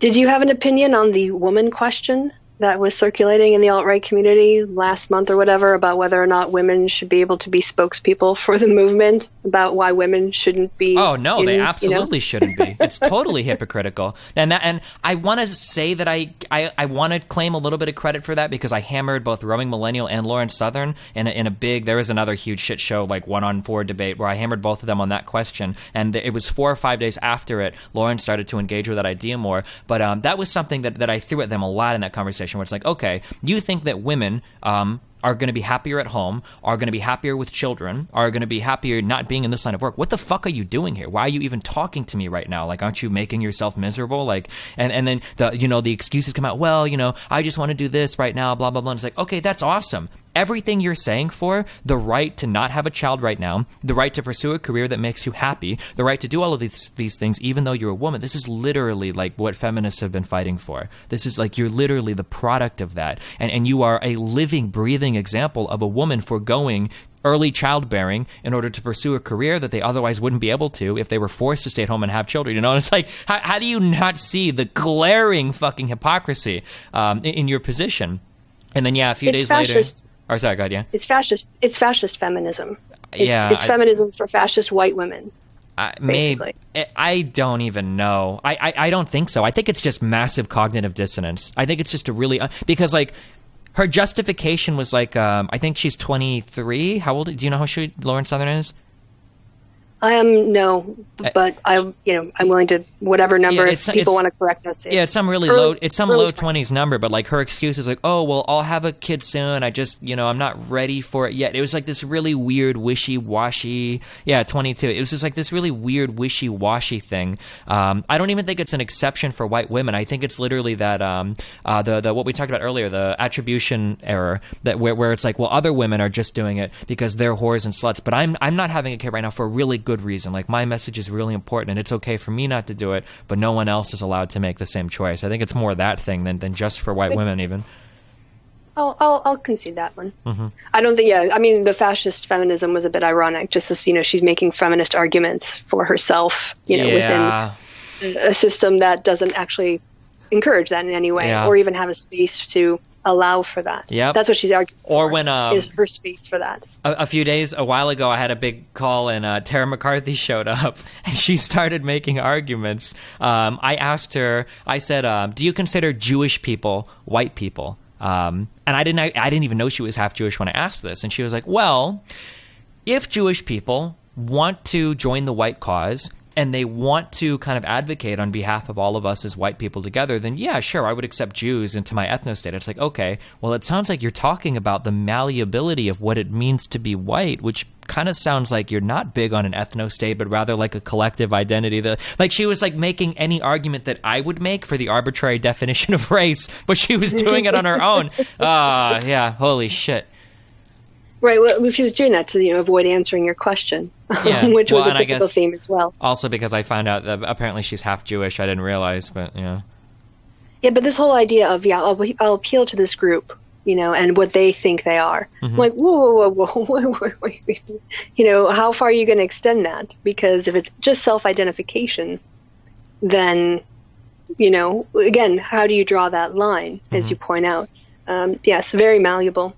That's a problem I think that a lot of white people in America, I don't know how big it is in Canada, but in the United States is that in the United States, and I'm speaking a little bit generally here, but in the United States, we tend to have a little bit of a harder time seeing differences between whiteness, whereas I would argue that in Europe, from the time I spent in Poland and the many times I've been to Germany, people are quicker to draw the distinction between like a Polish person and a German person and somebody from Scandinavia and somebody from Great Britain. But in the United States, we kind of see all of it as white. I kind of wonder if people realize sometimes that in Europe, not everybody sees themselves as the same thing. That's something that I notice a lot when people in America talk about like their concept of whiteness, that they're like, oh, well, I want to be white like the European people are. And it's like, the European people don't necessarily see themselves as like the European people. Do you not realize that, Yeah, there's a huge difference between, somebody in Romania and someone in Scandinavia. Yeah. And the other thing is that, not all the people who are Europeans even consider themselves Europeans. We just had Brexit, where,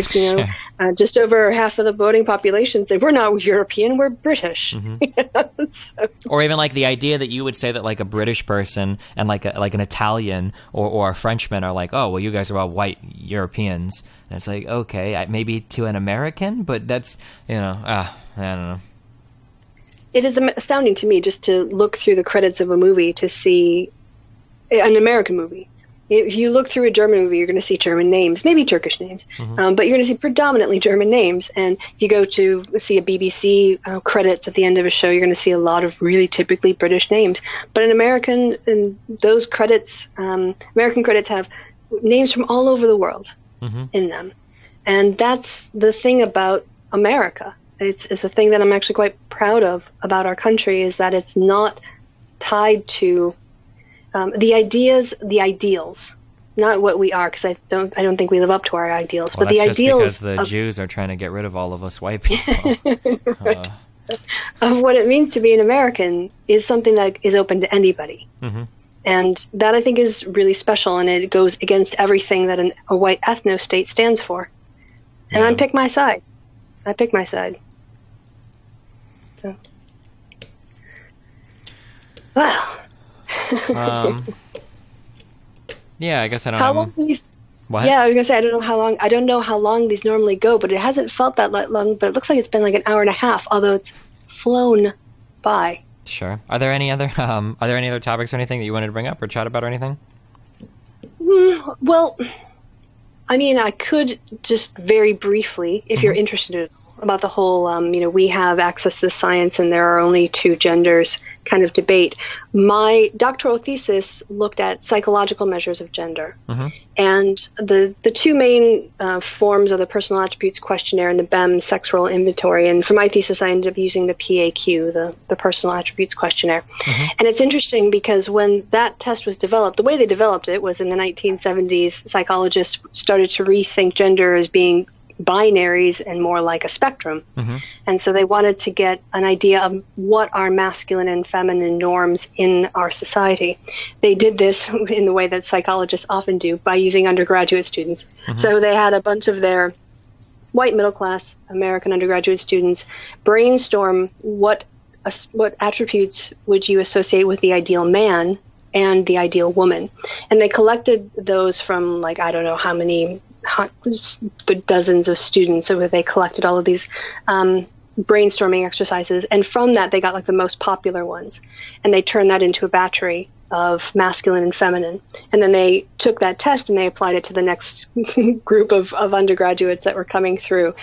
They looked at the scores, and what they found was that men scored higher on measures that were considered masculine and women scored higher on the ones that were considered feminine.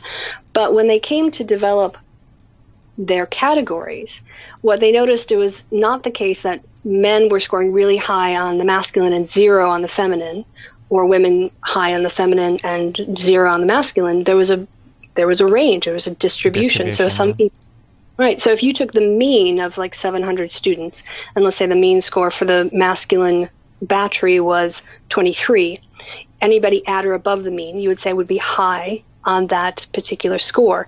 And what they found was they had to have 4 categories of high and low, high masculine, low feminine, high feminine, low masculine, high masculine and feminine, and then low masculine and feminine. Mm-hmm. So even within the way that our society constructs notions of masculinity, biological sex does not determine the normative or sociological sort of associations that we have for men and women in our society. Mm-hmm. And my research showed, because the whole point of my thesis was to say, look, in social science, when we do political science, we ask people if they're a man or a woman. Those are the 2 categories that we've provided traditionally. And I don't know that it's ever has changed for official government and sort of social surveys. And then we would say, well, if women are scoring higher on something like approval of censorship in a society, which is a common score in British society, mm-hmm. the conclusion would be, well, women are more likely to be mothers. Mothers are concerned about the information their children are exposed to. Therefore, they're more in favor of censorship than men are on average. And my point was, well, you're making a leap from being a woman to being a mother and having these values. So I ran some of the same regression analyses on things like left-right scale and authoritarian, libertarian, capitalist, socialist laissez-faire scales. And what I found was that actually how people scored on, I didn't call them gender measures because gender is actually, I didn't use the gendered terms for the measures like masculine or feminine, because if a guy scores high, you say he's got high femininity score, it just doesn't, or for a woman. So I used agency for the masculine because it's about competitiveness, independence, separateness, sort of. And for femininity, communion was the term that was being used in psychology because it talks about being kind to others and being helpful, connectedness. And there's not as many assumptions baked into the word masculine and feminine, right? Right. Yeah. Precisely. What I found was that those sort of perspectives on whether or not someone thought they were competitive or connected was a better predictor than their biological sex category. Not all the time, and sometimes both were important. But the hold on. Just so I understand exactly what you're saying. So you're saying that when you ran this analysis, you're saying that whether or not they were, the 2 categories were, you said communion versus... Yeah, agency. You said that was a better predictor of what? Of what gender they identified with, or their actual biological... No, they're a left-right scale. Oh, for okay, instance, gotcha. Where they scored on political things. Okay. So something where higher communion. Gotcha. So something where previously, instead of communion, people would have said woman, something where people would say, well, if you're a woman, this gives us a high degree of predictiveness. Using an analysis, you showed, well, actually, there are things that can make you appear as a woman, and if we go to these baser things, this gives us higher predictiveness of whether you're left or right leaning, right?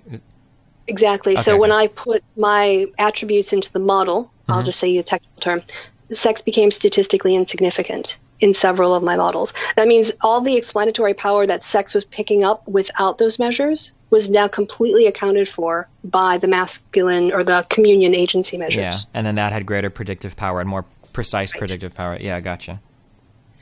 And so that means that a guy who reports high communion is going to be more left-wing than a woman who is, let's say, it wasn't doctors and lawyers and sort of A-level, what they say, like professionals. It was managers, people who had management positions that had the highest degree of agency. So if you have a woman who's running her own business, she's going to be more right-leaning politically. And she's going to be more capitalist, not because she's a woman in this case, but because of sort of where she is located in her, sort of in her life, her sense of her independence and competitiveness and separateness. So, yeah. So that was, I thought, an interesting finding. And it goes to, I think, to challenge this fundamental notion that, there's men and there's women, and there's something essential about them that is determined by their biology that then has implications for how we should structure our social life.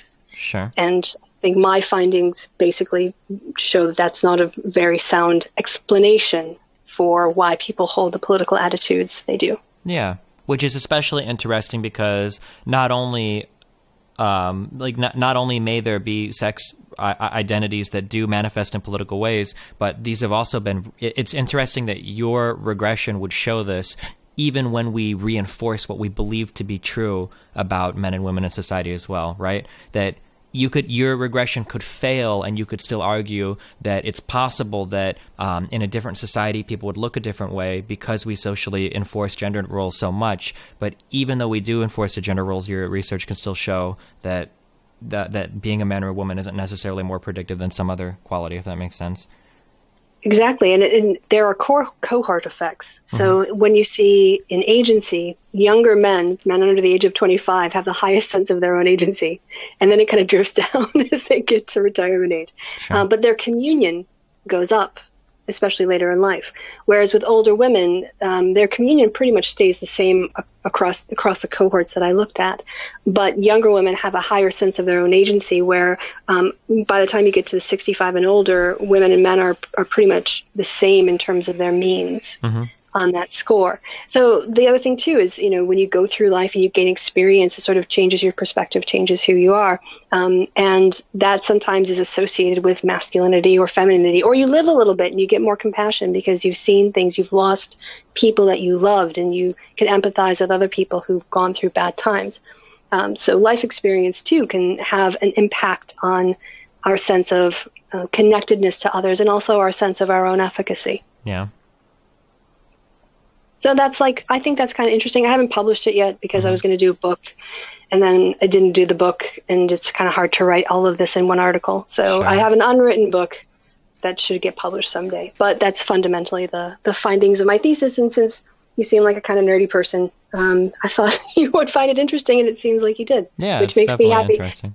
It's so amazing for a PhD student. I haven't been one for a while now, but when someone finds your doctoral research interesting, that's like finding a four-leaf clover. Yeah, I can imagine, because you spent so much work on it, and 99% of people probably couldn't give a fuck less. Yeah. I think that I talk a little bit about this on stream. I kind of stay away from this stuff just because it's not usually related to what we're talking about, but everything relating to gender and all of that, I guess it kind of ties into, I'm a very big, so in growing up, I was very libertarian, very individualist, and a lot of this has stayed with me such that I still think it's really important. I think there's value in being an individual, but I also recognize the importance of understanding people as classes and how people experience things as part of classes. But one thing that I've kind of kept with me is I'm very, very much pro people thinking for themselves and very much anti group association. So like I have very negative feelings towards things like nationalism or group identity. Like I try to, when I think of myself, I'll list things like being white like last. Like I like to think of my own accomplishments or more unique personality traits. And I guess as part of that, I end up grouping in like gender with that as well. And I notice that a lot of people will have like very strong inclinations towards like, I am a man, male, blah, blah, blah. But I don't really think about it much that way in terms of like, oh, like I feel very like straight is a huge part of my identity, or being male is a huge part of my identity, or whatever. And I feel like, I don't know, like when you look at how genders like, I guess, manifest in our society, it seems like if you were to like hardcore think about it, most of it would end up just existing on a spectrum anyway, to where it would be like really hard to find like a particular like male or female point. I think that because we're even within biology and in nature, there's variation in terms of how XY chromosomes map up, and other different ways that you can have one set of genes but display the sex characteristics of the opposite sex. So I think that the androgen resistant condition I'm thinking of in particular. And the same thing with society. I mean, 200 years ago, guys were wearing, really sexy hoses that showed off their calves. Sure. Or maybe it was 400 years ago. And today, guys sometimes wear earrings and jewelry and whatnot, yeah. Right, yeah. So we have this, we can say it's a biological constant, even if there's consistency in the variation, right, over time. But on top of that overlay are the social constructs and the meanings that we attribute to being, that society attributes to one gender or the other, or being a third gender, or being binary. And then how we also feel about it, how we comport ourselves to who we are and how we fit in that society. And it's super complicated. And I know, it's also frustrating for me as an atheist and a feminist that one of the things that I brought to my critique of Christianity and all basically the monotheist, well, all religions, if I'm honest, is the assumed, the sexism that's built in to it. And I thought getting out of it and getting into the atheist community, I would be joining a group of humanists who would start with a fundamental principle, right, of human equality. I'm so sorry. And what I got instead were a lot of atheists who were just as patriarchal as Moses or Abraham or any other, Shed one social construct for another. Yeah. Basically, I wouldn't have as much of a problem with a binary gender system. I guess I wouldn't care as much. The only thing that sucks though is that it seems like most traits like I would argue that in society's view, being female is just typically, it's a strictly negative. Like every female attribute is typically negative compared to the male one. And like we even have insults that are built around this. Like you throw like a girl, or you're being a whiny bitch, or you're being a little pussy. Like you're acting like a woman. Like, did you leave your purse in your car? Like the implication being, this insult works because you're a man. Why the fuck would you lower yourself to acting like a woman? Like that's where those insults all derive their power from, right? And it seems like if you line up, like if you ask people to list traits that are masculine versus traits that are feminine, like, and not there are some women that enjoy this, and that's great, but most of the feminine traits are usually pretty shitty. like if you ask me, what does it mean to be masculine? It's like, okay, well, you have pride and honor. You're the caretaker. You build things. You're intelligent. You're driven. You're motivated. You're passionate. You have all these awesome. You're strong. You're a protector. Like these are the masculine traits. And it's like, well, what are you if you're a female? Well, you can be pretty, beautiful for men. You can be graceful, so you look better for men. You can be a mom, so you can take care of your kids for your husband. It's very self-negating. Smooth, yeah, like pretty much. Most of your positive traits are usually described like in relation to other men, like what these are things that you want, like you're beautiful, like you usually so that men can like you and shit, and you have all of these like weird, and it's like there's just like not really many like on that spectrum of like masculine versus feminine, like usually the masculine trait is like so much better than like the feminine one. Like why would you ever want to trade positions with a woman when masculine traits are better in like every single way, I think that people who are non-binary or are willing to transgress that line. I'm thinking particularly of the fact that, and I first heard it from Eddie Izzard, the fact that men don't have clothing equality.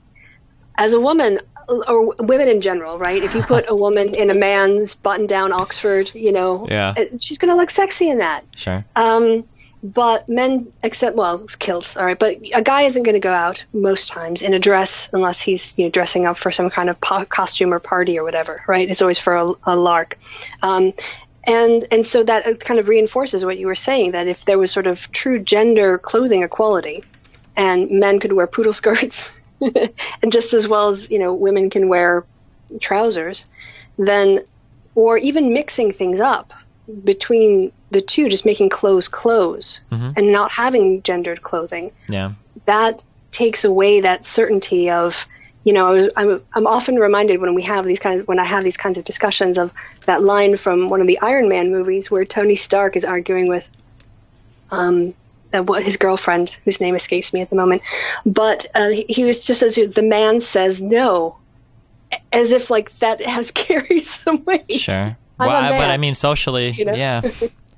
That's that argument about clothing, that's actually a really funny thing when I argue about anything related to trans stuff, like on like Twitter, is that like a lot of people will talk about like your gender is the same as your genitals, period, and that's how it should be, like from a social perspective. And it's like, okay, well, when you meet somebody, how do you know what genitals they have? Like for 99.99% of people that you meet, you have no idea. Like you can't really tell if somebody has an XY versus an XX. You can't really tell that. And then like even like what you said, there are androgen receptor errors that can cause men to become women because they can't, their body can't process the testosterone.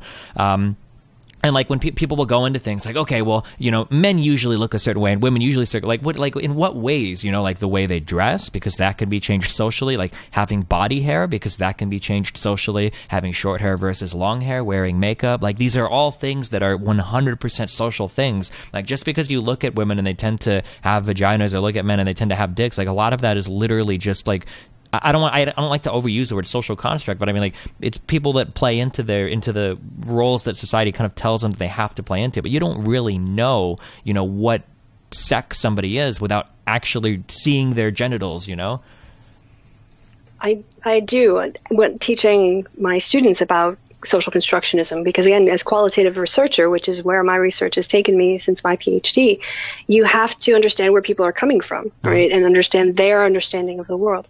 And I think when you're having conversations with people who are like, there are two genders and it matches your genitals sort of conversations, my only way to kind of relate to it is, when you had those pictures where if you focused your eyes slightly ahead, you saw a 3D image come out of just sort of random dots. Okay. Magic eye, I think they were called. I've seen a lot of these. I've probably seen it before, but yeah. They're kind of going through life seeing a painting of how things are, not realizing it's completely socially constructed. They see it as an existing thing. It's sort of, it's like your sense of yourself. If you have to point to the essence of who you are, where do you point? You point to your body, that's not your consciousness. You point to your brain, that's not. So there's a sense of yourself, a sense of an I that exists, that's independent. But if you actually had to point at it, you realize it's like a rainbow. That when you try to grab it, it sort of disappears. Yeah. And that magic eye of seeing the social construction of gender is, I think, for some people, it's the instability, because the illusion is that it's all very firm. It's just based on your chromosomes, and you start to pull it apart and you realize that it's not completely arbitrary, but it's based on customs that are in some ways arbitrary, or at least influenced by our biology, which we should have superseded by now as rational beings. Sure. We don't have to stay in social structures because that's how our pack ancestors evolved. And this kind of circles back to the original thing in terms of thought process. Like, I don't think I'm quite as extreme as a lot of like trans advocates, like, or even some feminists. I'm not sure. It depends on how extreme you're. Like, I would acknowledge that in a perfect world, I still think you would see differences between men and women in terms of careers they would choose and whatnot. I don't think that difference would be 90-10, like in all of engineering, but there would probably still be some differences that manifest just based on biological differences in some regards. But I think like if people would understand that, like, okay, like I feel a particular way about, say, like my gender or whatever, but I understand that a lot of it might be somewhat arbitrary, that it's a lot easier to accept that, like, okay, well, this person wants to, be whatever society says a woman is. I don't really think that's a big deal, because all of these things that I think are intrinsic to being a man are really just socially constructed. So it's not a big deal if somebody decides to run a little bit contrary to that. It's not like they're denying their biological nature or some shit. my question is always like, fundamentally, who cares what they're doing if it makes them happy and they're not hurting anybody? I mean, well, yeah, that's also that. Well, the Shapiro answer is I'm not going to deny scientific reality just to ease your discomfort or some shit would be the Shapiro answer, but. Yeah, I guess that's what creationists do as well. Yeah, or think they're doing anyway. Yeah, that's.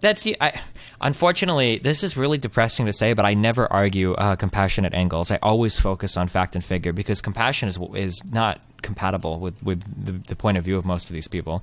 I would probably use that argument with my son.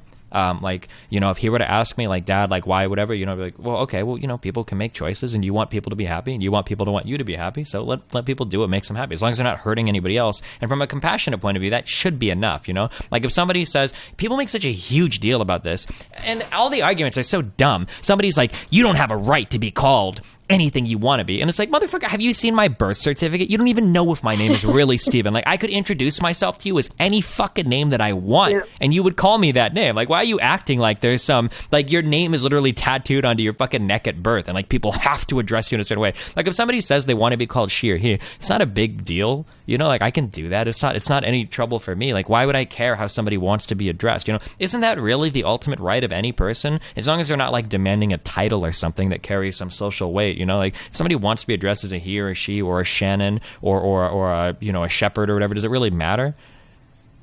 I mean, I don't, but I could insist people address me as Dr. Winters. Mm-hmm. And so that's that. Well, it's not that merely an identification. I actually have the title. Yeah. But well, that's what I was saying. Like for titles, like if somebody demanded to be called doctor or like king something, like I could understand taking issue with that. That's a little different if they're not actually a king or a doctor. Yeah. Yes. Yeah. If it's fraud, but like seriously, what is it? What does it take out of your day to say she? And the thing is, you know, is you kind of point out this insistence of misgendering somebody. I'm to the point now where, you know, I now have enough friends. I didn't have any friends who were trans. Like trans issues were theoretical to me until about 5 years ago. Now, if I were to hear one of my friends misgendered, it wouldn't be any different than if someone misgendered me. Yeah. You know, so this whole sort of like dichotomous world. I don't understand, like you said, the compassion part of it. What does that take? And I guess the problem is that they're restricting their compassion because they would rather impute their reality onto others rather than respect the reality that's in front of them. Mm-hmm. Yeah, fuck. Yeah, I don't know. People are fucking crazy. It's hard because I do the same thing with my immigration debates as well. Like all of that, I always come at that from like a purely like fact numbers thing. But like, are you familiar with Lauren Southern? Yeah, a little. I mean, I know her antics seen, like, on the sea. Yeah, like that takes like you have to have there's like a special level of like piece of shit, disgusting human being you have to be. First of all, you're not even was it Spain or Italy, the coast that they were doing it off of? I don't even remember. Like you're not even part of this fucking country, so why are you there defending their waters? And then like you're like but it's the It actually goes back to that fundamental attribution error again, where it's like people are illegally immigrating because they're, you know, pieces of shit that want to steal from our country or some shit, you know, like, and it's like, I mean, like as a father, like if my kid was hungry or my family was in a shitty situation, I'm going to break every fucking law I can to put myself in a better position. You better fucking believe it. And like people that like dehumanize the fuck out of immigrants that are trying to get to other areas, like Jesus, you have to be like a really special piece of shit to do that. Oh my God. Our family lore, according to what I've been told, is that one of the members of my family actually came into the United States on false papers under somebody else's name. And so the idea that somehow we've just had a problem with people coming into the country without their papers being in order, which, by the way, is not a criminal offense, it's a civil offense. We should point out they're not criminals. They could be, you know, charged in civil court for a civil crime. But as you say, the numbers for me always seem to, it makes more sense to bring people out of the black economy into the economy where they're paying taxes and they're part of the system than to keep them outside of it. I think, you know, compassion, on the immigration debate, I can definitely understand. You don't have to rely on a compassion argument because the economics of doing an amnesty are so overwhelmingly Yeah, I don't want to say settled, but it's like the best you can do is argue about fiscal impact. Like economically, the argument is totally lost. But this is again another reason why I'm glad like the ethno-state people exist, because at least I don't pretend to have that argument anymore. And usually when I start to get into debates with these people, it happened with Lauren Southern. They'll as soon as they realize that they're totally fucking hopeless on it, they'll concede that argument immediately, and they'll go, well, that's okay. Actually, Sargon did this to me. Even where Sargon said, I don't care about the economic argument. That's not important. It's like, oh, interesting. So we're literally supposed to make economic sacrifices for your personal ideology? Like, okay, well, that's a much tougher sell now. Do you not realize that? The political results after Brexit were that people who voted for Brexit were fully aware that there might be economic problems that result as a consequence of leaving the EU, but they were more interested in having autonomy over immigration and felt that that was a necessary sort of price to pay in order to get that autonomy back. That's actually so completely consistent with not caring about the economics in order so that the ideology can pervade and persevere. Jeez. When I debated, the reason I think I did quite well. I think most people think I did pretty well in my debate with Carl. But the main difference was that ours was structured. And so we each had like 10 minutes or whatever for an opening argument, and then there was a 5-minute rebuttal, and then another 5-minute segment, and whatever else, so that there was a structured time limit. The thing about it was, the question we were debating was, is feminism a force for good in the world? And my argument was that, yes, it has been throughout time, first, second, and third wave, and now we have intersectional feminism, where a lot of the critiques from earlier waves are being incorporated, and people whose voices were marginalized, and all this sort of stuff, things that are being dealt with across the world. And Carl decided to go bizarrely after social science for a while. And then in his next two bits where he just had to talk, he just sort of ad-hommed and talked about like blue-haired feminists, and it was just a complete shit show, because he was actually not allowed to interrupt me. He wasn't allowed to ask a question instead of answering a question, and he wasn't allowed to use any of his usual tactics. So I would say anyone who ever wants to have another interaction with Sargon would be like, okay, I've just listened to you talk for 4 minutes and 57 seconds. Now I'm going to talk for the same amount of time uninterrupted.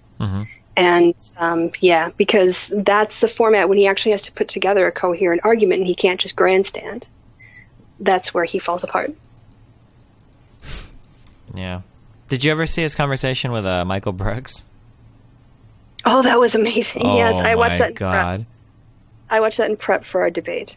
30 minutes of not being able to define what is somebody pointed me to that one, and I was really curious, because they're like, oh, you always say that Sargon never talks about like with qualified people about foreign issues, and I'm always saying like, no, Sargon's an idiot. There's no way that he could hold his own in a conversation like that. And then somebody's like, well, check out his conversation with Michael Brooks, and I started listening to it, and I think after listening to Brooks talk for like 3 minutes, I was like, there's no way. Like, how is Sargon going to survive this? Like, this guy knows like actual like figureheads in the Muslim community. He can probably point to most of the countries in the Middle East on a map. Like, there's no way. And then like the whole conversation is this massive shit show of Sargon calling him a regressive leftist and not being able to define it at all. This is actually why I started getting into it, is my big issue with all of these issues. The big problem I have with all of these issues that people on the right or the skeptics or whatever bring up is they're always like so fucking trivial. Like, you'll say something like, let's talk about the problems in the United States, okay? Healthcare, that's a huge problem. Immigration is a huge problem. Not just people coming, but just getting the system fixed, you know? Our economy, this is a hugely diverse problem. We've got the intersection of free trade agreements, of globalism, of our supply versus. There's a ton of different things going on here. Service versus manufacturing and shit. And then it's like, okay. And then their side is like, okay, like, I see that you think those issues are important, but did you see this one college protest? Like, did you see this one college professor who got mad at this student because they had a MAGA hat on? Or like, did you see this protest where this blue-haired woman said death to white people? And it's like, dude, like, are these really the most important problems? Like, these are the things that you think are like the things that are impacting all of the United States right now? Like, doesn't this seem like kind of a little bit overblown? Like an editorial article from the New York Times is more important than anything having to do with like Russia interference with our election process. Like, the reframing of like they'll take like a one or two like people protesting and make it like it's this worldwide fucking epidemic of liberals taking over is just so overblown and so tired.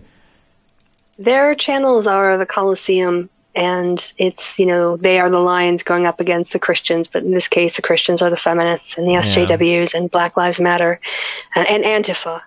Because what we really need to do is be opposed to the people who are opposed to fascism. That's, that's who aren't even really like, and even if you don't like Antifa, like Antifa is a fucking joke in the United States. Like they don't really do, at least like, and I don't even know as much, so I try not to have as harsh an opinion. But like Antifa in Europe seems like some scary shit. Based at least on the videos I've seen, and it might be that the videos are not very representative, but they seem like some shit. But in the United States, Antifa is fucking harmless. Like Jesus Christ, they're like so not ineffective, but like they don't really do much. Like it's a pretty small, My dad was posting on Facebook that he was getting his gun ready for the Antifa super soldier shit. Oh my god. Oh, dude. That was an amazing day. That was so much fun.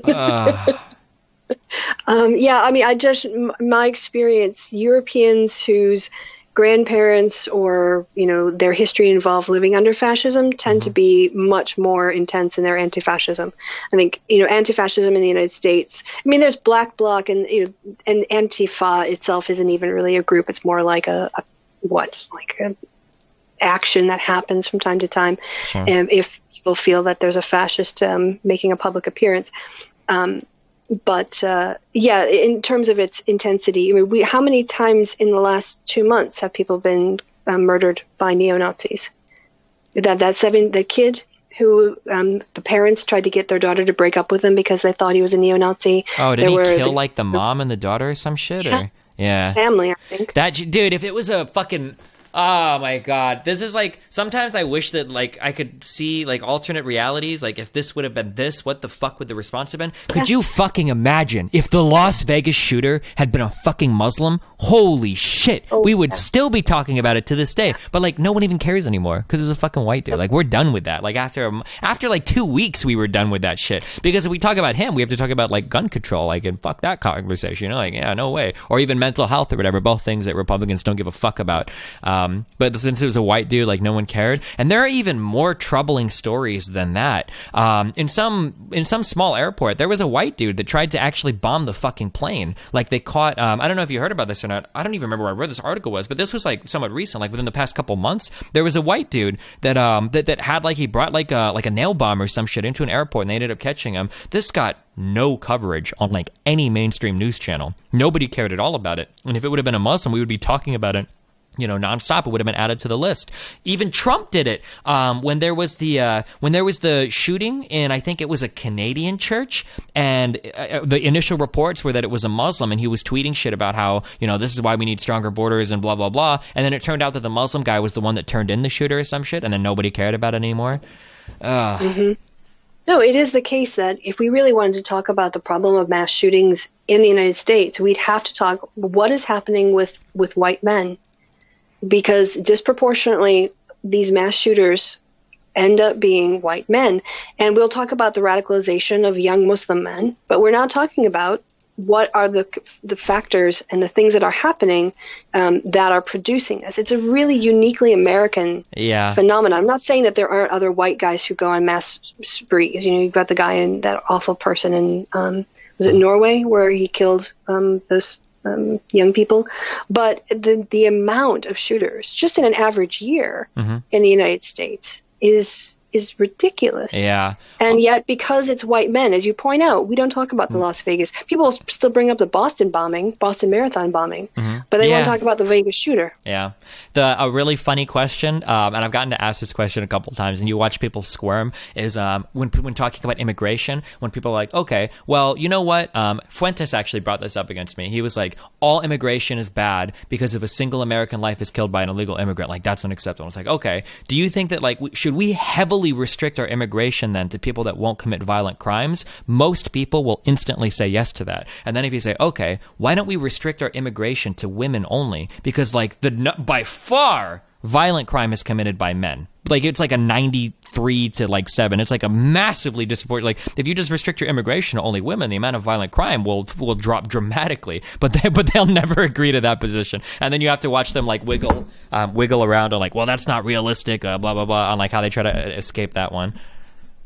Yeah, it's interesting, the sort of biological categories or things that they want to take into account and want to leave to the side, even though, there's a more empirically valid basis for the exclusion of men based on a propensity to commit crime than there is on people who are immigrants actually coming in. If you look at the total number of people who are coming in as immigrants and then what percentage of those actually commit crimes and the severity of those crimes, the numbers would be obviously not even close. Yeah. So, but that's logic. I mean, and this is it. It's part of the recognition of how arbitrary their positions are, because they want to feel righteous. Yeah. They want to feel justified in their conclusions. They want to make that is-ought leap. Yeah. Sort of, I can describe something, therefore my position on this is correct. This, I think, biological prescriptivism or something, or this idea that like we can like derive morals from biological truths that like, yeah. Yeah, and it's a complete, it's as much of a fallacy as we were sort of talking about the thing on gender as the value of a currency. You could have a piece of paper that's an American dollar or a euro and hold on to it for 2 years, and its value is going to change even though it's the same piece of paper. What's driving that? There's nothing objective. It's all people's perception of the value of that currency. It's the entire economic system is based on us treating currencies that are worth what we think they're worth, because that's how much we think they're worth. Like the Bitcoin bubble. That's going to, I'm sure, collapse at some point. Sure. And there's a lot of that in our societies, but we don't tend to see it, even though economics will determine the outcome of people's lives. It's not a force of nature. It's a completely constructed human environment that people are put into. But we don't see it that way. We see it as there's the rich class and they're better than us, and then the poor people and the unemployed, and they're the laziest and the worst off, the worst of all. And these perceptions, when you start to unpack them, it can be very unsettling if you think you've got the world all figured out. Yeah. I think. Yeah. All right. Well, speaking of economics and kids and whatnot, I have to feed mine, so. Yeah. It doesn't feel like this is the first time we talked. It feels like we met at a conference or something, and we're having a bit of a chat catching up. It was really nice. Yeah, I enjoyed it. After spending so much time sunken in on the insanity. The super ironic thing is that when people ask me, like over recently, like of all the people that you've debated against, you've like really disagreed with, who gave you the best debate? The saddest thing is that it was actually the Amos guy with the pedophilia thing, because like anytime I would give him like a point, he would have to consider it and try to counter it, as opposed to just like screaming me down. That was like really sad that like a literal guy that was advocating for no consent ages at all seems to be able to argue better or give a better justification for his crazy belief than like every single person on that other end of the political aisle that I've talked to. Holy shit, it's insane. That's depressing. Yeah. In a deep, dark way. Yeah. In a deep, deep, dark way. What is your... And on that bombshell. Yeah. What is your Twitter and YouTube and shit? I can link it for my chat. Yeah. So on Twitter, it's at kwint, EIE at the end. My YouTube channel, because I get so much hate, you're going to have to actually type in Kristi Winter's channel. Otherwise, you're just going to get all kinds of people saying ridiculous things about me. So you can go there. I've been talking recently about, with my friend Kevin Logan, who also has a great channel. We've been basically having popcorn sessions over the whole burning of the skeptic community. It goes back to start of... if you because go back, of the Kraut guy? Yeah. Because he came after both of us. He came after both of us, so watching him flame out from basically being hoisted on his own petard. Yeah, I was like, I'm so full up on popcorn. He was the guy that made he was the guy that made the stupid fucking immigrant map, right? The Einzel whatever. It was the one where like you click the button and you could see all the crimes committed by immigrants. I mostly remember Sean's response to that more than I remember. Going through the 93 arsons, where I think all 93 of them, were kitchen fires. Oh, my God. Burning toast equals arson. Yeah, holy. And then Kraut tried to counter that with like, well, actually, under German law, the technical definition of arson does include. And it's like, that because that was the point of your map, dude, was to show that immigrants everywhere were setting fucking toasters on fire. Good job, dude. Real intellectually honest there, buddy. I'd like to see the migrant to non-migrant toast burning ratio. Yeah. I wonder if people are more likely to burn their toast. Yeah, that's the fucking big thing. That's the huge thing that, like, statistics are the worst thing that nobody seems to understand, where somebody will point out and they'll be like, okay, people do this all the time with Pew Stats, where they'll go, look at Muslims. 32% of Muslims think that blah, blah, blah, blah, blah. And it's like, wow, that's a pretty shitty number. I totally agree with you. Can you give me the same number for Christians now? And they're like, well, no, why? Why does that matter? Well, what am I supposed to be disgusted in comparison to? And it's like, well, that's not relevant. Okay, well, what if the number was 40% for Christians? Now, all of a sudden, Muslims look like an incredibly progressive group, you know? Or what if the number is 10%? Then Muslims look a lot worse. Why do you not understand that you need the baseline? You're making a comparison, you know, when you call them, you know, worse than something else, well, worse than what, you know? And that immigrant fucking crime map was the same thing. It's like, okay, wow, that's a lot of immigrant crime when I push that button and all the things come up. Now, where can I push the button to check native crime? I'm curious what it looks like in comparison. Yep. Exactly. And that's, you know, and you're completely right. And you saying these things and making people aware of them is the best way to pull the curtain back so that people will go, hey, you know, Destiny made a good point. Compared to what? What's my baseline reference here? What about atheists? What about other groups? No. Yeah. Critical thinking, as you said. Yeah. All right. Well, hey, I had fun. We'll probably talk again at some point in the future. It'd be great. Yeah. I'll see you. And hopefully next time I'll get my Skype to work properly. Yeah, sure thing. Thanks for the conversation, buddy. All right, talk to you. Bye. Later, bye-bye.